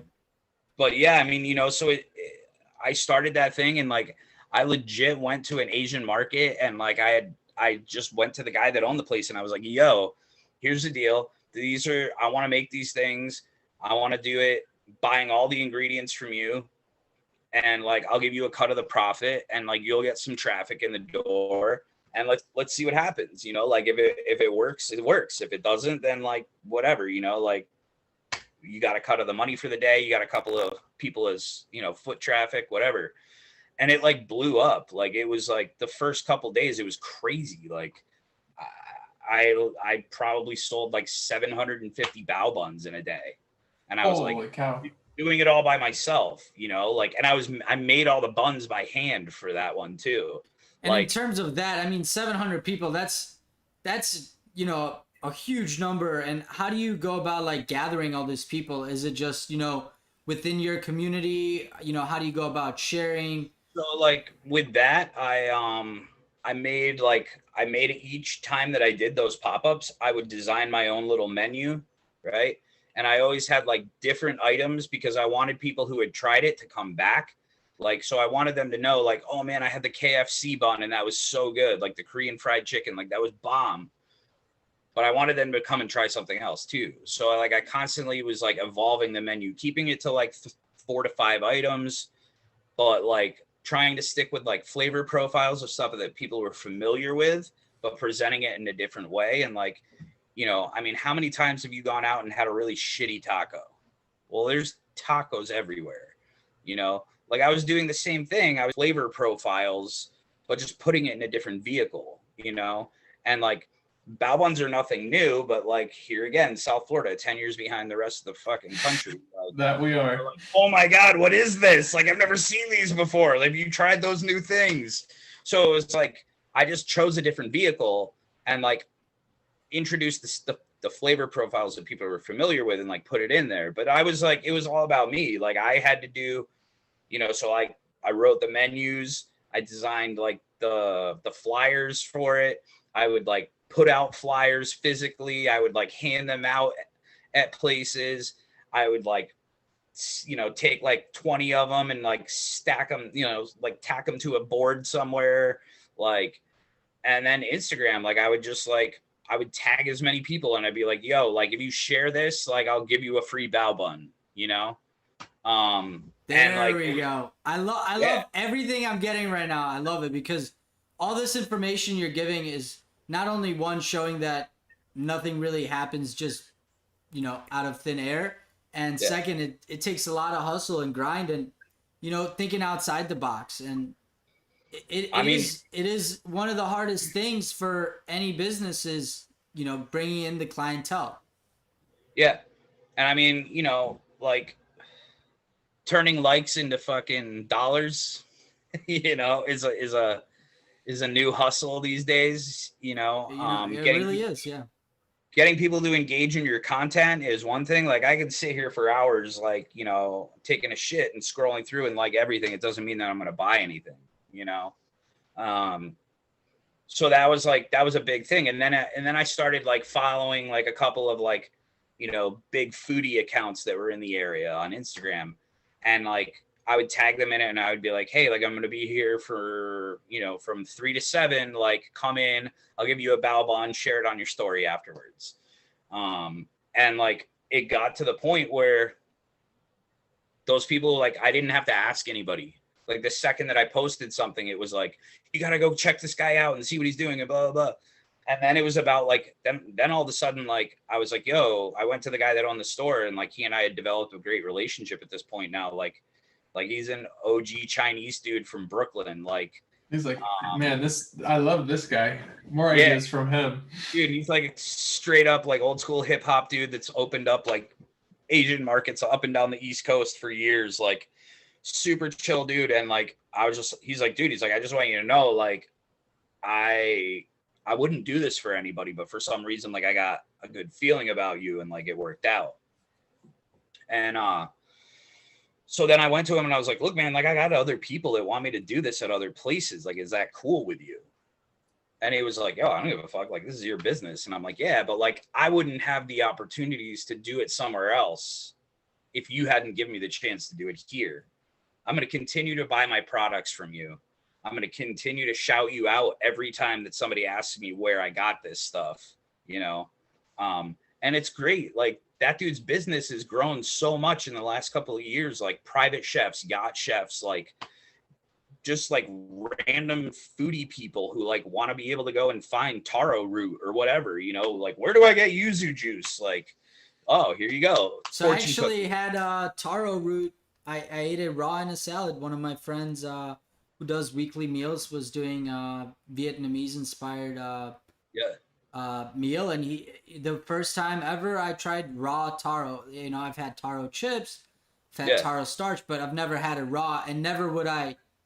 Ice cream is the way to go. You know, I would never think that you could eat this raw, but it almost tasted like jicama, and I was like, oh, that's pretty, pretty unique, and I was grateful for that opportunity that he opened a new kind of ingredient, a new thing that I could add to my arsenal if I ever wanted to create a, a dish Yeah, with it. again, it's like, now I have this relationship with this guy now where like he'll get something weird in, like those tempura pearls. He was like, dude, he's like, I got a whole case of these things. Do you want, like, what can you do with them? And I was like, well, fuck it. I'll like, give me a couple bags. Like, I'll play with it, like I'll put some on I used to do dessert bows, right? So like I called them bow nuts.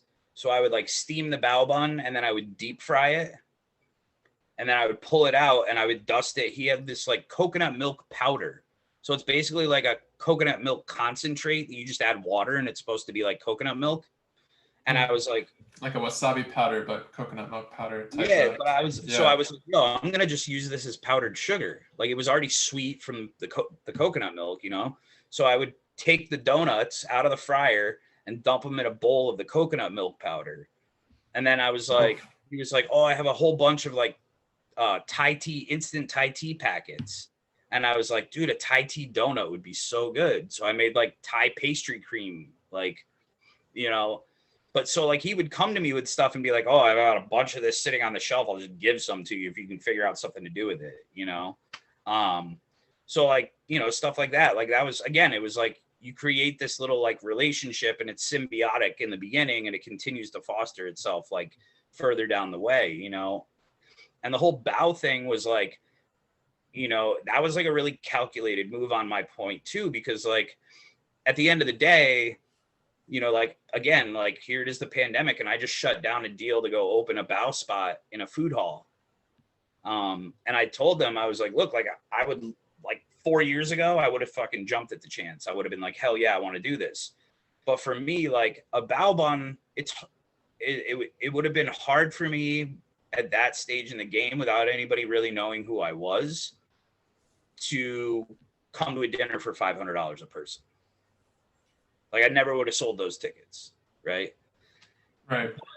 If I can get people to spend $5 on a bao bun, that's not the bao bun that they get down the street at the fucking like, whatever bastardized version of Asian food that's on Clematis right now.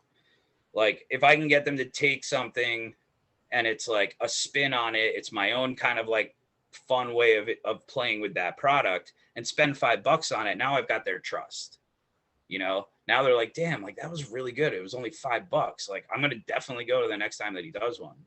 Like my buddy and I started doing different pop-ups every week at a place when the pandemic hit. Like we did the bao buns, we did a ramen one. We did banh mi. We did birria tacos. I did a birria bao bun. Like we did like katsu sandos with like take a dozen of those birria bao buns. Wow, dude. So I took the bao bun and I put the cheese in between the taco shell and the bao bun. So you had like this like, and then I pressed them with a grill press.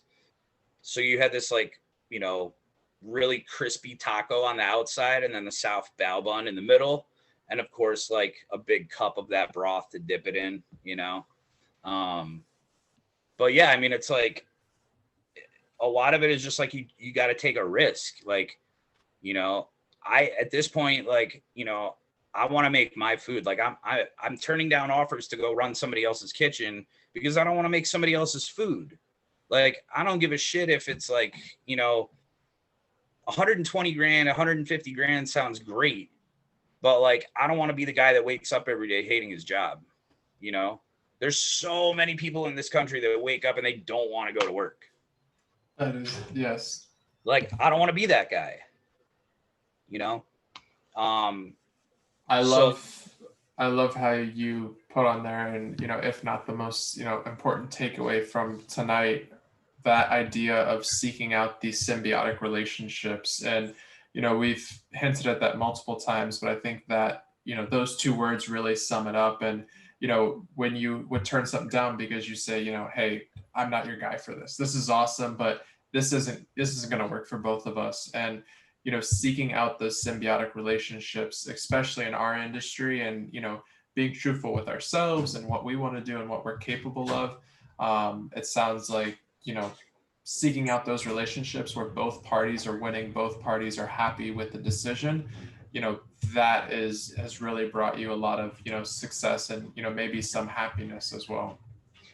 Yeah, I mean, I am like currently my number one position is that I'm the resident chef at Swank Farm here, and it's Swank Farm's been around for 20 years. They've been doing these great like grand chef driven dinners every season, and it's crazy because like that first restaurant like exec position that I had down here, like we went to Palm Beach Food and Wine, and we won that year. And everybody was pissed off because we were like the new kid on the block. Like people legit said to us, like, you weren't supposed to win, you know?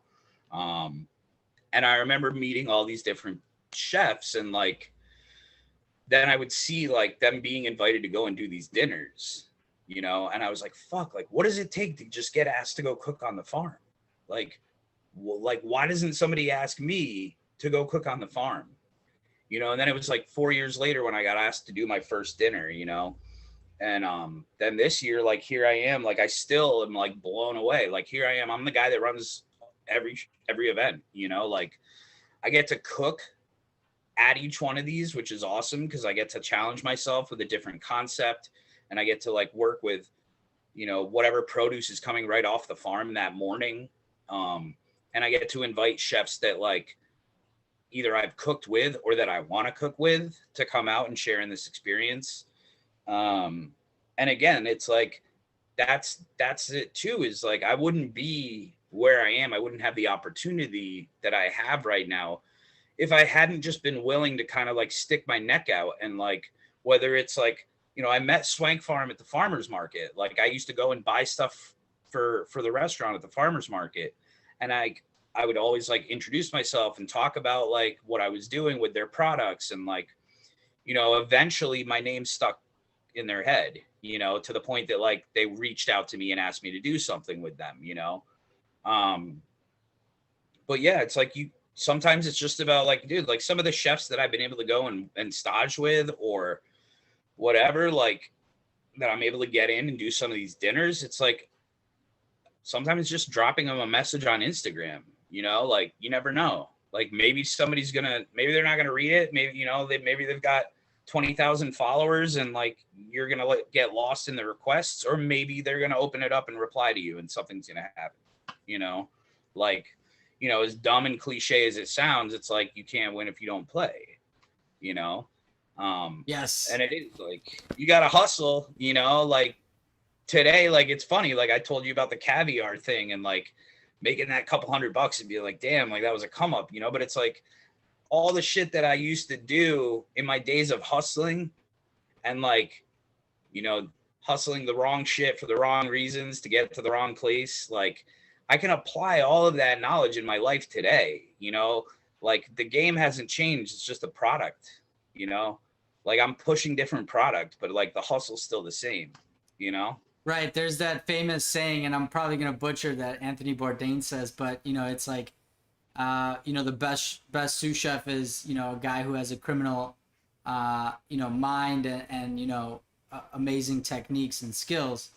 Cause you need to have that, thinking on your feet, and that all comes with experiences with, different life circumstances and different hardships that you obviously have to go through.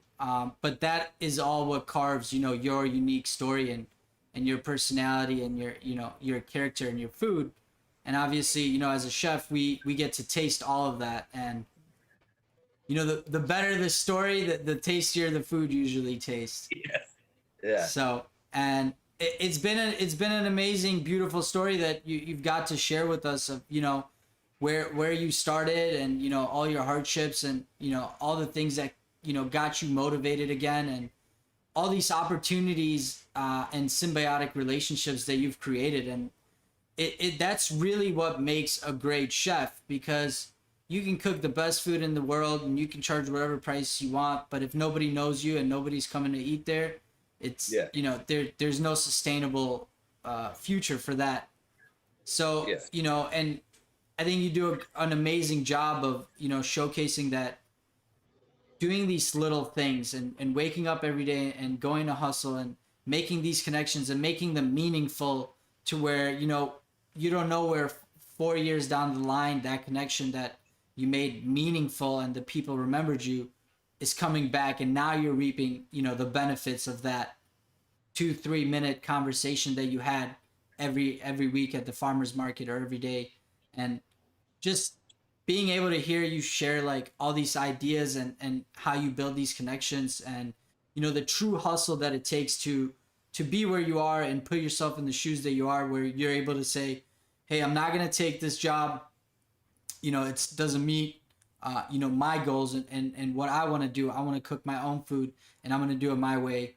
And figuring that angle out too. I mean, it's amazing. A lot of anxiety, at least for me, that comes from planning a menu item, making the flyers, bringing them out, going out to public, spreading the word, getting the shares, being creative, going on Instagram, letting people know, hitting up foodies in your local town, and really creating this community around you. And I really hope that it keeps building like a snowball effect, and we keep seeing nothing but amazing things from you. And working at the farm, and like you said, building these symbiotic relationships from you. And working at the farm, and like you said, building these symbiotic relationships. I think that's what every chef's dream is, to have produce come in the morning and be able to yeah. It's really cool. It's really cool watching these chefs like the night of the event, and and they're like, well, what kind of like microgreens do you have? And it's like, well, let me take you to the shade house. And they're like, well, what can I use? I'm like, grab a pair of scissors, bro. Like whatever you want, Snip, like, snip. yeah, you can go get whatever you want.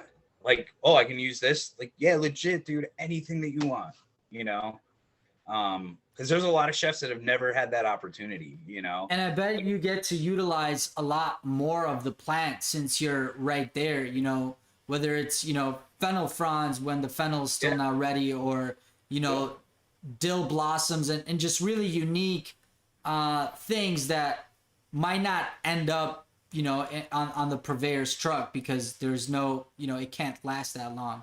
I mean, it's cool too, because like you wind up with a surplus of stuff that maybe you weren't able to sell, right? Whether it's at the markets or we sell to restaurants from Stewart to Miami, like we deliver all week long, like Jeremy Ford, Brad Kilgore, like those are guys that buy from us,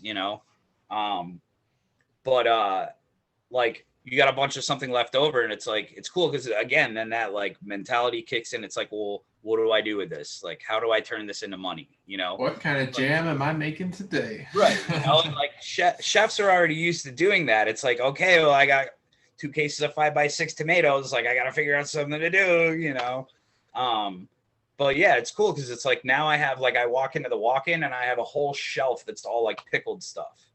Like I have like every colored carrot you can think of pickled, like green tomatoes, green strawberries, like fennel, like all sort. Like I'm making fennel sauerkraut right now, like lacto fermenting fennel to make kraut, like all sorts of fun stuff that it's like, again, I saw that Brussels kimchi. I was like, wow. Yeah. How did I not think of that? Yeah. Again, it's like, so it's just it's a brassicas. It's in the same plant family as cabbage, so you treat it the same way. I have some going right now that I'm doing with koji. Like I've been making a lot of koji myself too. Making my own shio koji, like kind of like playing around with that. I'm trying to do some charcuterie with koji. I made like, it's about 6 days in. It'll probably need another like 4 days before I smoke it, but I'm making koji cured tasso. Like, so again, like even still, it's like the pandemic has offered me the opportunity to be able to like make a couple bucks to like make sure that the bills are paid and like, like the lights stay on and the car's still got gas. But like, I also am able to kind of like have some fun and like do some stuff that if I was in a restaurant right now, like it would be, we're in season in South Florida. Like it would be all about hitting numbers and we are. Yeah. Like it would be all about like, doing all the shit that's like not what I love about this job, like we talked about the different hats that you have to wear. Like there's only one hat that I really like to wear, like I'm good at wearing all the other ones when I need to, but like right now I'm able to take a step back and just kind of like enjoy making food. You know, like I've probably spent thousands of dollars on cookbooks in the last couple of months, you know. I've had plenty of downtime, sit and read, you know. All right, 3 favorite cookbooks since we're on that subject. So the Noma Must guy, read, taking it to an island with nobody else. You know, this is the this will lead the next, you know, 10 generation of chefs who are going to grow up on this deserted island from these 3 Noma Guide to books. Fermentation, definitely. Then I would probably say next is the Flavor Matrix. It's really cool to be able to learn about all the different Flavor Matrix, like the Flavor Bible. No, it's a new book. It came out like a year ago or something. It's called The Flavor Matrix. It's written by a husband and wife. And really what it does is it breaks down all the different chemical compositions in certain foods. And it sort of scientifically explains why certain combinations work together. And so it's cool because like you're able to get more of an understanding. Like a friend of mine and I did this like a foie gras terrine with a piece of plantain in the middle of it a couple months ago. And like, it was cool because like we were reading about the different chemical compositions and like the different like terpenes and all that stuff that's associated with like flavor profiles of foods, right? That naturally occur. And like, we were able to basically like come up with these combinations based on how structurally, you know, science has shown these flavors are supposed to go together, but like people haven't done them yet. You know, they're like, oh, that sounds ridiculous. Like foie gras and bananas sounds gross, you know, like, but we're like, fuck it, let's try it, you know? And like, instead of a banana, we've got plantains everywhere here, like South Florida, let's do a plantain, you know? So yeah, the Flavor Matrix. And then, trying to think of another third one. I mean, probably Sean Brock, either one of the 2 books that he's done. He's another one of those guys that like, you know, I grew up doing like real farm to table. Like nobody called it farm to table because like it wasn't a bougie thing. It was just like how you ate, you know, like stoic New Englanders, like pickled, preserved, cured, you know, raised their own shit. Like that was just like, that's how people ate in the Northeast. You know, it wasn't like a status symbol. And I love how he's able to take like, you know, some of those old world techniques and like apply it to Southern ingredients, but like treat them in a different way, or like just take like really familiar flavor profiles and sort of like introduce different spins on them. Just like his whole ethos of like how he approaches food. And those 2 books really, not only do they give you like a bunch of like great places to start as far as like composing dishes, and introducing some products that maybe not everybody knows, some ingredients, but also like the techniques that he puts in there are definitely things that can be utilized outside of the recipes that he provides. So kind of tying couple things from what we spoke about earlier, but I got to work for one of my sous chefs at Royster was Chef Chase, and he actually got to work for Sean Brock, and now he's currently in Texas. He's one of the sous chefs at Blue Horn, who is Blue Dorn. Blue Dorn. So it's kind of, you know, and me and Doug were talking about this earlier too, but it's, you know, every chef creates his own kind of legacy that he leaves, and so many chefs and different places that you touch that touch so many other chefs, and it's kind of like almost me and Doug had this idea of kind of creating like this map and kind of tracing like a web, right? Every chef we talk to and who did they work for and who were their mentors, and see how like really you were at Royster. Yes, I was at Royster. How long were you there? I was there for about 6 to 8 months. When was that? Like when they first opened? No, this was later on. Oh, okay. Because I staged there. I actually had an offer to go work there. And so you were staging under what's his name, Chef Brochu. It was Chef Brochu, like yeah, big yeah, husky guy, looks yeah. very, very good looking man. It was like I think it was like the third week they were open, and like I decided it was a bad idea to get re-involved with an ex-girlfriend who lived in Chicago, merely for the purpose of having a couch to sleep on for the stage, but I did it. You got to do what you do to get the For the love of- stage. You see what I'm saying? Like, we're For the all love of interconnected. I mean, Like, it's for the it's love insane. of food. So he knows exactly, like, he knows the hearth. You've seen the downstairs kitchen. Yeah. You got to see it actually in its most beautiful state, in my opinion. And it was really cool after that to be able to go to Ember, Brad Kilgore's restaurant. That was like very similar in concept. And like, obviously Brad being from Chicago, was well aware of what was going on there with Grant, and it was really cool afterwards to be like, okay, so this isn't exactly what I saw, but like I really like the concept, right? See the influence, hanging stuff over the fire, cooking, where there is no French top precision, it's like and I mean that's like how it is at the farm. Like I watch these guys who, they're great chefs, they're super talented, but like they write a menu and I'm like, then I'm going back and forth with them and I'm like, maybe you want to change this or change this, and they're just like, no, this is what I want to do, like this is how I'm going to do it, and this is what I need for the product. And then like I watch them, like, and then it's like my job to bail them out so they don't crash and burn, because it's like, dude, like, have you never cooked over open fire? Like I made gumbo this weekend in a cauldron over an open fire. And people are like, oh my God, that's so cool. And I'm like, dude, it's like, this is what people have been doing for thousands of years. Like, if you don't know how to do this, you shouldn't be in a fucking kitchen. You're like, a trailblazer, chef. Back maybe 200 years ago, your fireplace was your stove. Yeah.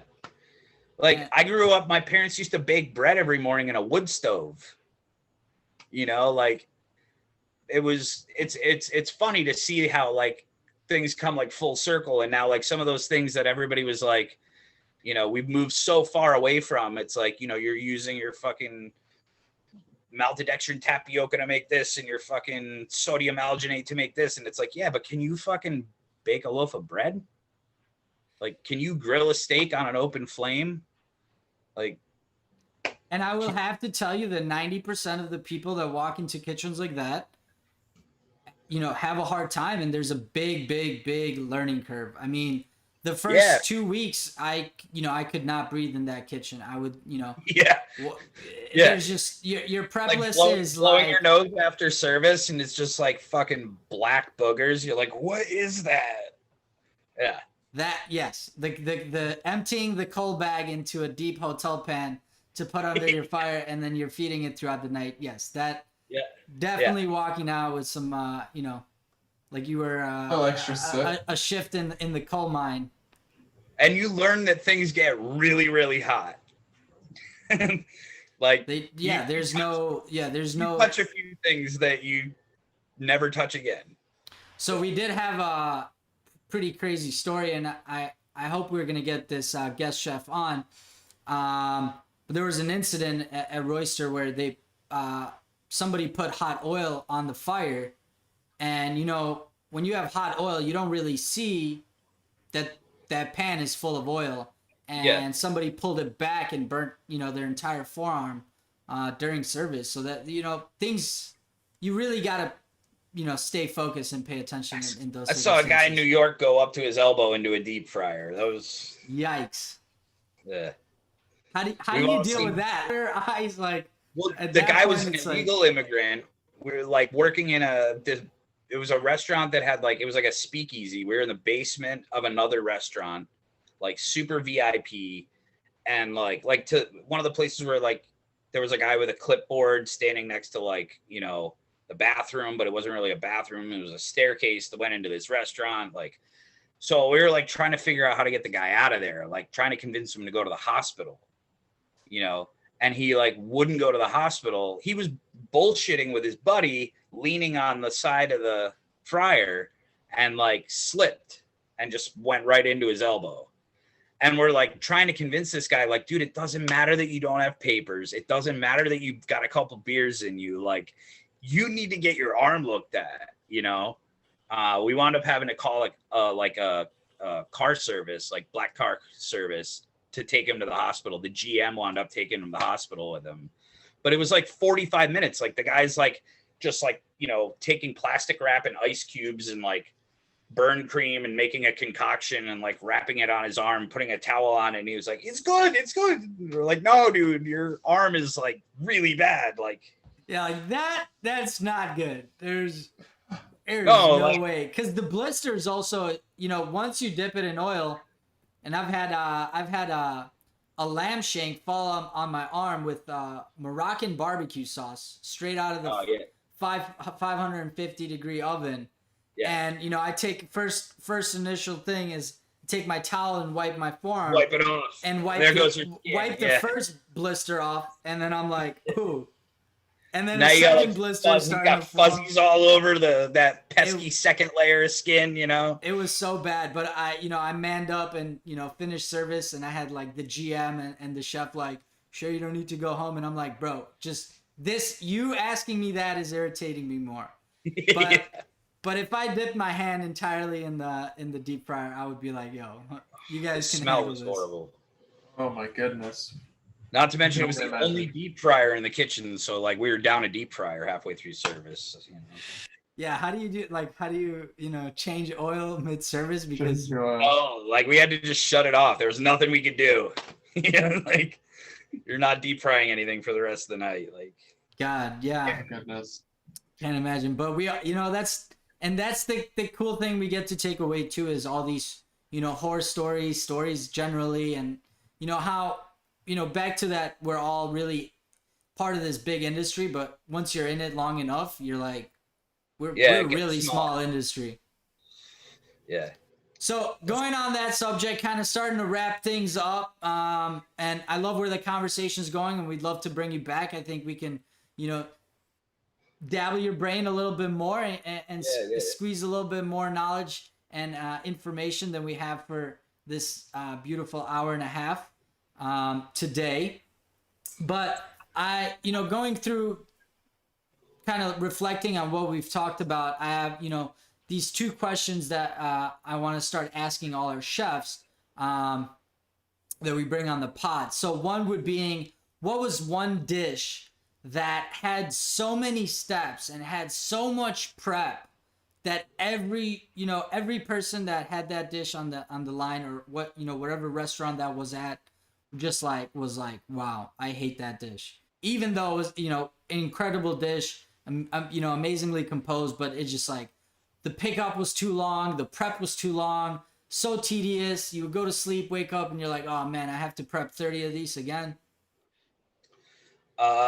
So probably when I was at a place called Community Table, we had a rabbit and ricotta nudie dish. So you had to butcher the rabbits, you had to portion all the meat, then you had to braise some of it, and then you had to take the loins and cut the loins down into small like medallions to pick up all the minute. Then there was the rabbit stock that you made from all the bones. You had to make the ricotta the day before to make the nudies the next day. And then the cleaning all the chanterelles and the hedgehog mushrooms that went into it. And then also on my way to work, I would have to stop and pick all the ramps, because ramps were like the key component to that dish. So like the chef that came from Noma didn't really know the area, but I had grown up there and the restaurant was like pretty much in my backyard. So it was on me to go forage ramps like every other day. And on top of that, it took up, so you had a 6-burner stove. You had to have, that was the only stove in the kitchen. You had to have the boiling water. And then you had to have a pan to pick up in. So like now you've taken up a third of your stove to pick up one dish. And he was like meticulous about the process of the pickup, like what went in where, you know, like we made the fuck is it? That's always a good menu item. we cured the rabbit loins, and like made like pancetta almost with them for the first round of that dish, and then of course like you run out of those because they're small. So like the dish evolves, but like yeah, he was like super particular about like what went in the pan when, you know, and it was like I said, you made the ricotta the day before to be able to make the nudie the next day. Like it was God forbid you miss the ricotta. It's over. Oh yeah. No, it was a pain in the dick for sure. No, that's awesome. And I think we all have, you know, a couple of these dishes that we're just like, that is this amazing dish. When the customer gets it, I you know, they better enjoy it because I just spent, you know, 3 days warring, prepping, and you know. Fava beans in there too. Those are fun. Oh, so you had to shuck the fava beans too? Shuck them, blanch them. It's worse. It gets worse. Forgot about those. So that will throw your day off if you're not sharp, you know. Yeah, that's a rough day of prep right there. No, that's a great example. You know, the little things that, you know, in the end or now looking back are not as tedious, but during then, you know, when you're well, because now we don't have to do that. Now it's about like showing somebody else how to do it, and making sure that they've got a timer going so they get it done in 30 minutes. Yeah, true, very true. Yeah. You know, and it really is an industry of where, you know, you got to pay your dues. Yeah. And the dues that you pay really show. And you know, like I said, we were talking to Doug, and you know, prior to us going on the podcast, you know, I scrolled through your entire Instagram, and I was just like, all of the stuff is just like amazing, and just like the different flavor profiles and the angles that you take, and the twists that you add are, you know, really do show it. And there's a, you know, you could see that not only is there passion, you know, and you know, there's a lot of experience, and the results are you know, beautiful on the plate, and everything is just beautifully composed. So, you know, mad props on that. You know, that does take a lot of time, and like you said, you know, when you first created your Instagram, you really wanted to use it as a tool where you could take it from any place, and I think that, you know, really is an amazing tool that chefs, you know, a lot of chefs are underutilizing still in today, in the big vast of, you know, how people know about Instagram. It's quietly underused, and the fact that you could still, you know, reach people and create connections and forge connections that would not be possible unless the, you know, the social media platform would be present. But people, you know, are reaching back, just like, you know, we reached out to you on Instagram, and you reached back. So it really does show, you know, our industry that it takes a little bit of, you know, creativity and hustle, and we already have that. You know, we're built in the kitchen. We have that pivotal. We have all the skills. We just need to adjust our, you know, perspectives and really go for it. So kind of closing out on that and my big rant, I also have one other question that I'd like to introduce to our beautiful podcast. And I know, you know, as being a chef, and you were mentioning earlier, you know, you got to go to a friends and family dinner. So I understand that you've obviously been in those circumstances where this would be applicable. You know, when I go to a restaurant where my chef's at, I always bring something for the kitchen, whether it's, you know, Capri Suns and Nerds, or Skittles, or Sour Patch Kids. But they, you know, they go crazy for it, and it's almost a bigger appreciation than, you know, getting like, you know, the beers and whatever for the kitchen that used to be the thing. What were the best things, or what was that one thing that, you know, a chef brought and you're like, "Aw"? So I never really learned that until until Danny Balian at Mission Chinese in New York, and that was like, so my older brother's best friend was the CDC there, and it was like every time that we went, you like immediately went to the kitchen with the beer, you know. And then like I remember one night, my brother bought like a bunch of like Jamaican patties and like brought those with the beer. And that was like the night that everybody was like, oh, that was great. Cause here you are, like, yeah, the beer's great, but like you're not gonna be able to drink it till the end of the shift, you know? But like, how awesome is it to be able to take a couple bites of something that you didn't have to make in the middle of a shift when you're hungry, you know? 100%. No, that's definitely, that would Yeah. definitely make That's a any, good any one. kitchen happy. Yeah, beers and Yeah. beef patties. I like it. Yeah. I myself, like, it's funny because like I've been in places where they do like, you know, the buy the kitchen a round of beers.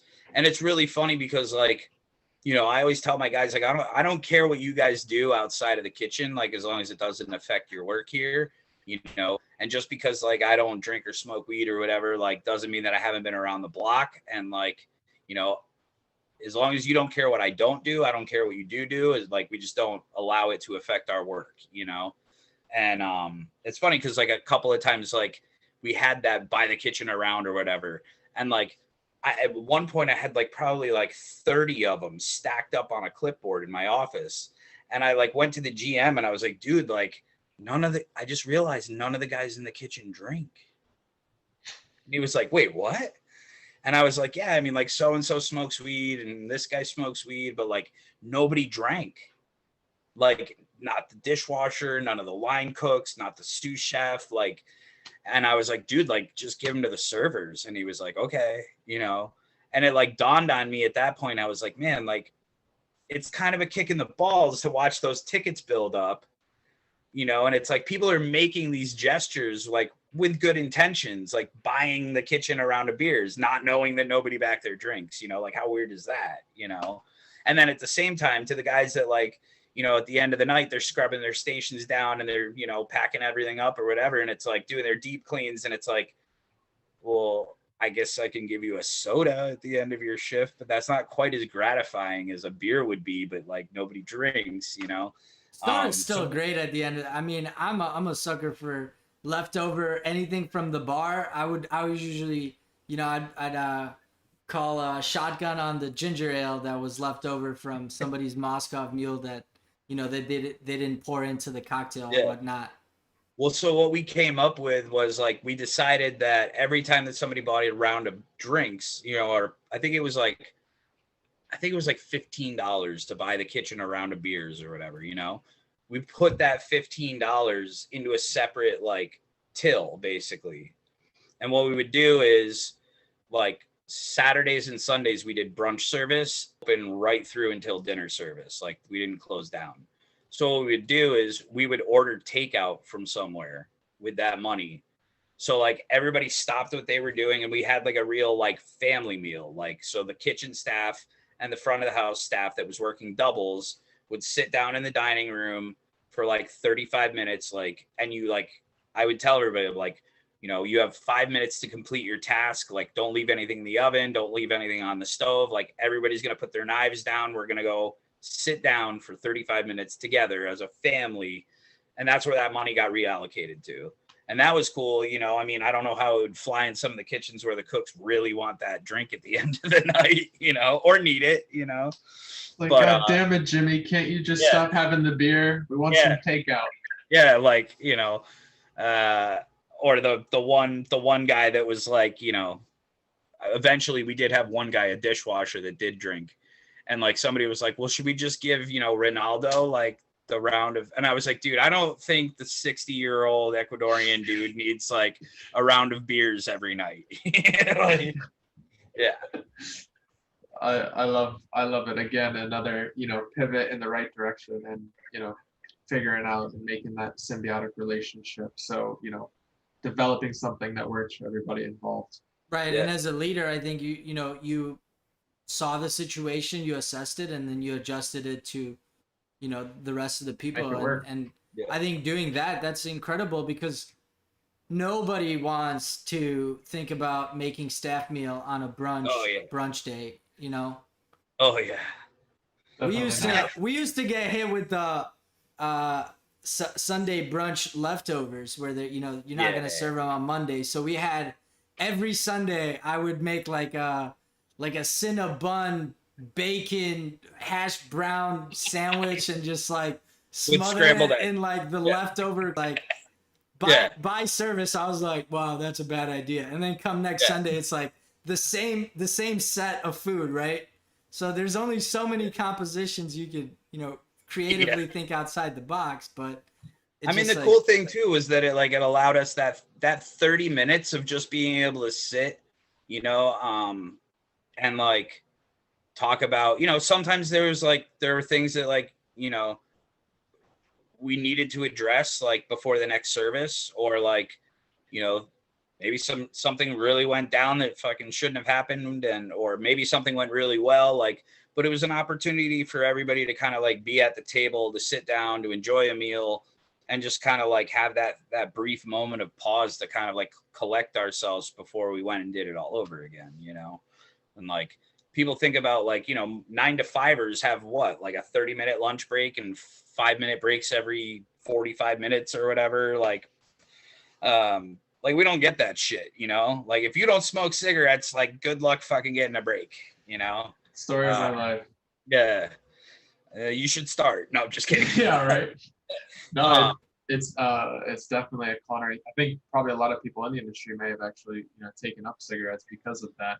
I mean, I had a chef that conversation. he had quit smoking 20 years ago, but he still, anytime that he saw right before service, it was like 15 minutes before service, all the cooks would break off to go have a cigarette. Like he would still go outside. He would take that 5 minutes or that 7 minutes. And, he was like, what, just because I don't fucking smoke cigarettes doesn't mean I don't get fucking 5 minutes to fucking not be working. Right. Yeah. Well, Chef, what an absolute array of stories and knowledge that you've shared with us, and we really appreciate you coming on tonight. And just completely different perspective, a new perspective on what it was like coming up for you and your journey. And I'm sure a lot of our viewers and people listening in have definitely taken many things away about how to keep that perseverance, how to deal with yourself and your self-worth through adversity, and how to just keep pivoting. And like we said, I think the big takeaway, find those symbiotic relationships in your life through work, personal relationships, just people that are around your life and affecting you, and making sure that those are win-win situations. Yeah, I really appreciate the opportunity to be on. And I mean, like one of the things that we commonly say, like in the rooms in recovery, is like we can only keep what we have by giving it away. So that's kind of like the way that I look at this too, is it's like, I only have the information that I have, and I'm only in the place that I am today because somebody gave me that information and somebody took the chance and taught me those things, and so like it's my responsibility to be able to take that and share it and give it back to other people, because we never know. Like I said, we never know who's watching. We never know who takes away something. And we never know when we're going to be able to acquire something from someone else, Very well said. 100%. And then Doug has one final question before we wrap this beautiful evening up. So Doug, no further ado. So we have been gathering some very interesting answers on this question, but it seems to sort of generate a lot of buzz. And so everyone kind of has their own take, but we'd love to know, your first experience, or, where you feel the origin of 86, why 86? Where did that sort of come from? Is there an origin? Is there not an origin? So I don't really have a story relating to the origin, but I have a really funny story as a young cook. So at that first restaurant, we were serving brunch on Sundays, and we had that classic like super seasoned like 60-year-old lady that like her mouth was permanently like this from having a cigarette in it 90% of her life, and she had the voice, and she was the one that was always in charge of training new waitresses, right? And she was training a new waitress Sunday brunch, and like we had run out of something. We told the new girl, like, you know, tell everybody else 86 the whatever.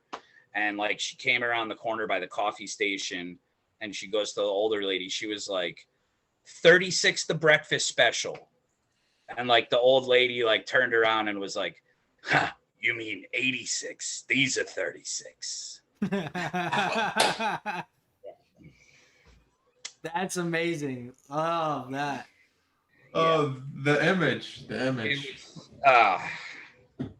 She liked to show them too. There you go.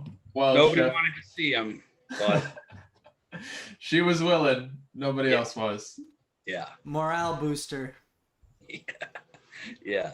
Well, Chef, thank you so much for sharing your time with us Thanks. tonight. And it's been an absolute pleasure having you on and listening to your perspectives and definitely bringing something to the industry. Love what you're doing down in South Florida. And we will definitely be in touch. And like you said, you never know who's watching, but we will definitely continue Take to a drive watch. to the farm, man. Come hang out. Definitely will. It's not very far away, so we'll have to make a trip. Yeah, man. All right. Well, Thanks dude, a lot. thank you so guys. much. Take care. Thank you, Chef. Good night, everybody. Thank you all for tuning in. Please remember to stay safe and wear your masks. As always, guys, make sure to like, follow, and subscribe. Hit that notification button, and we'll be here next week for y'all.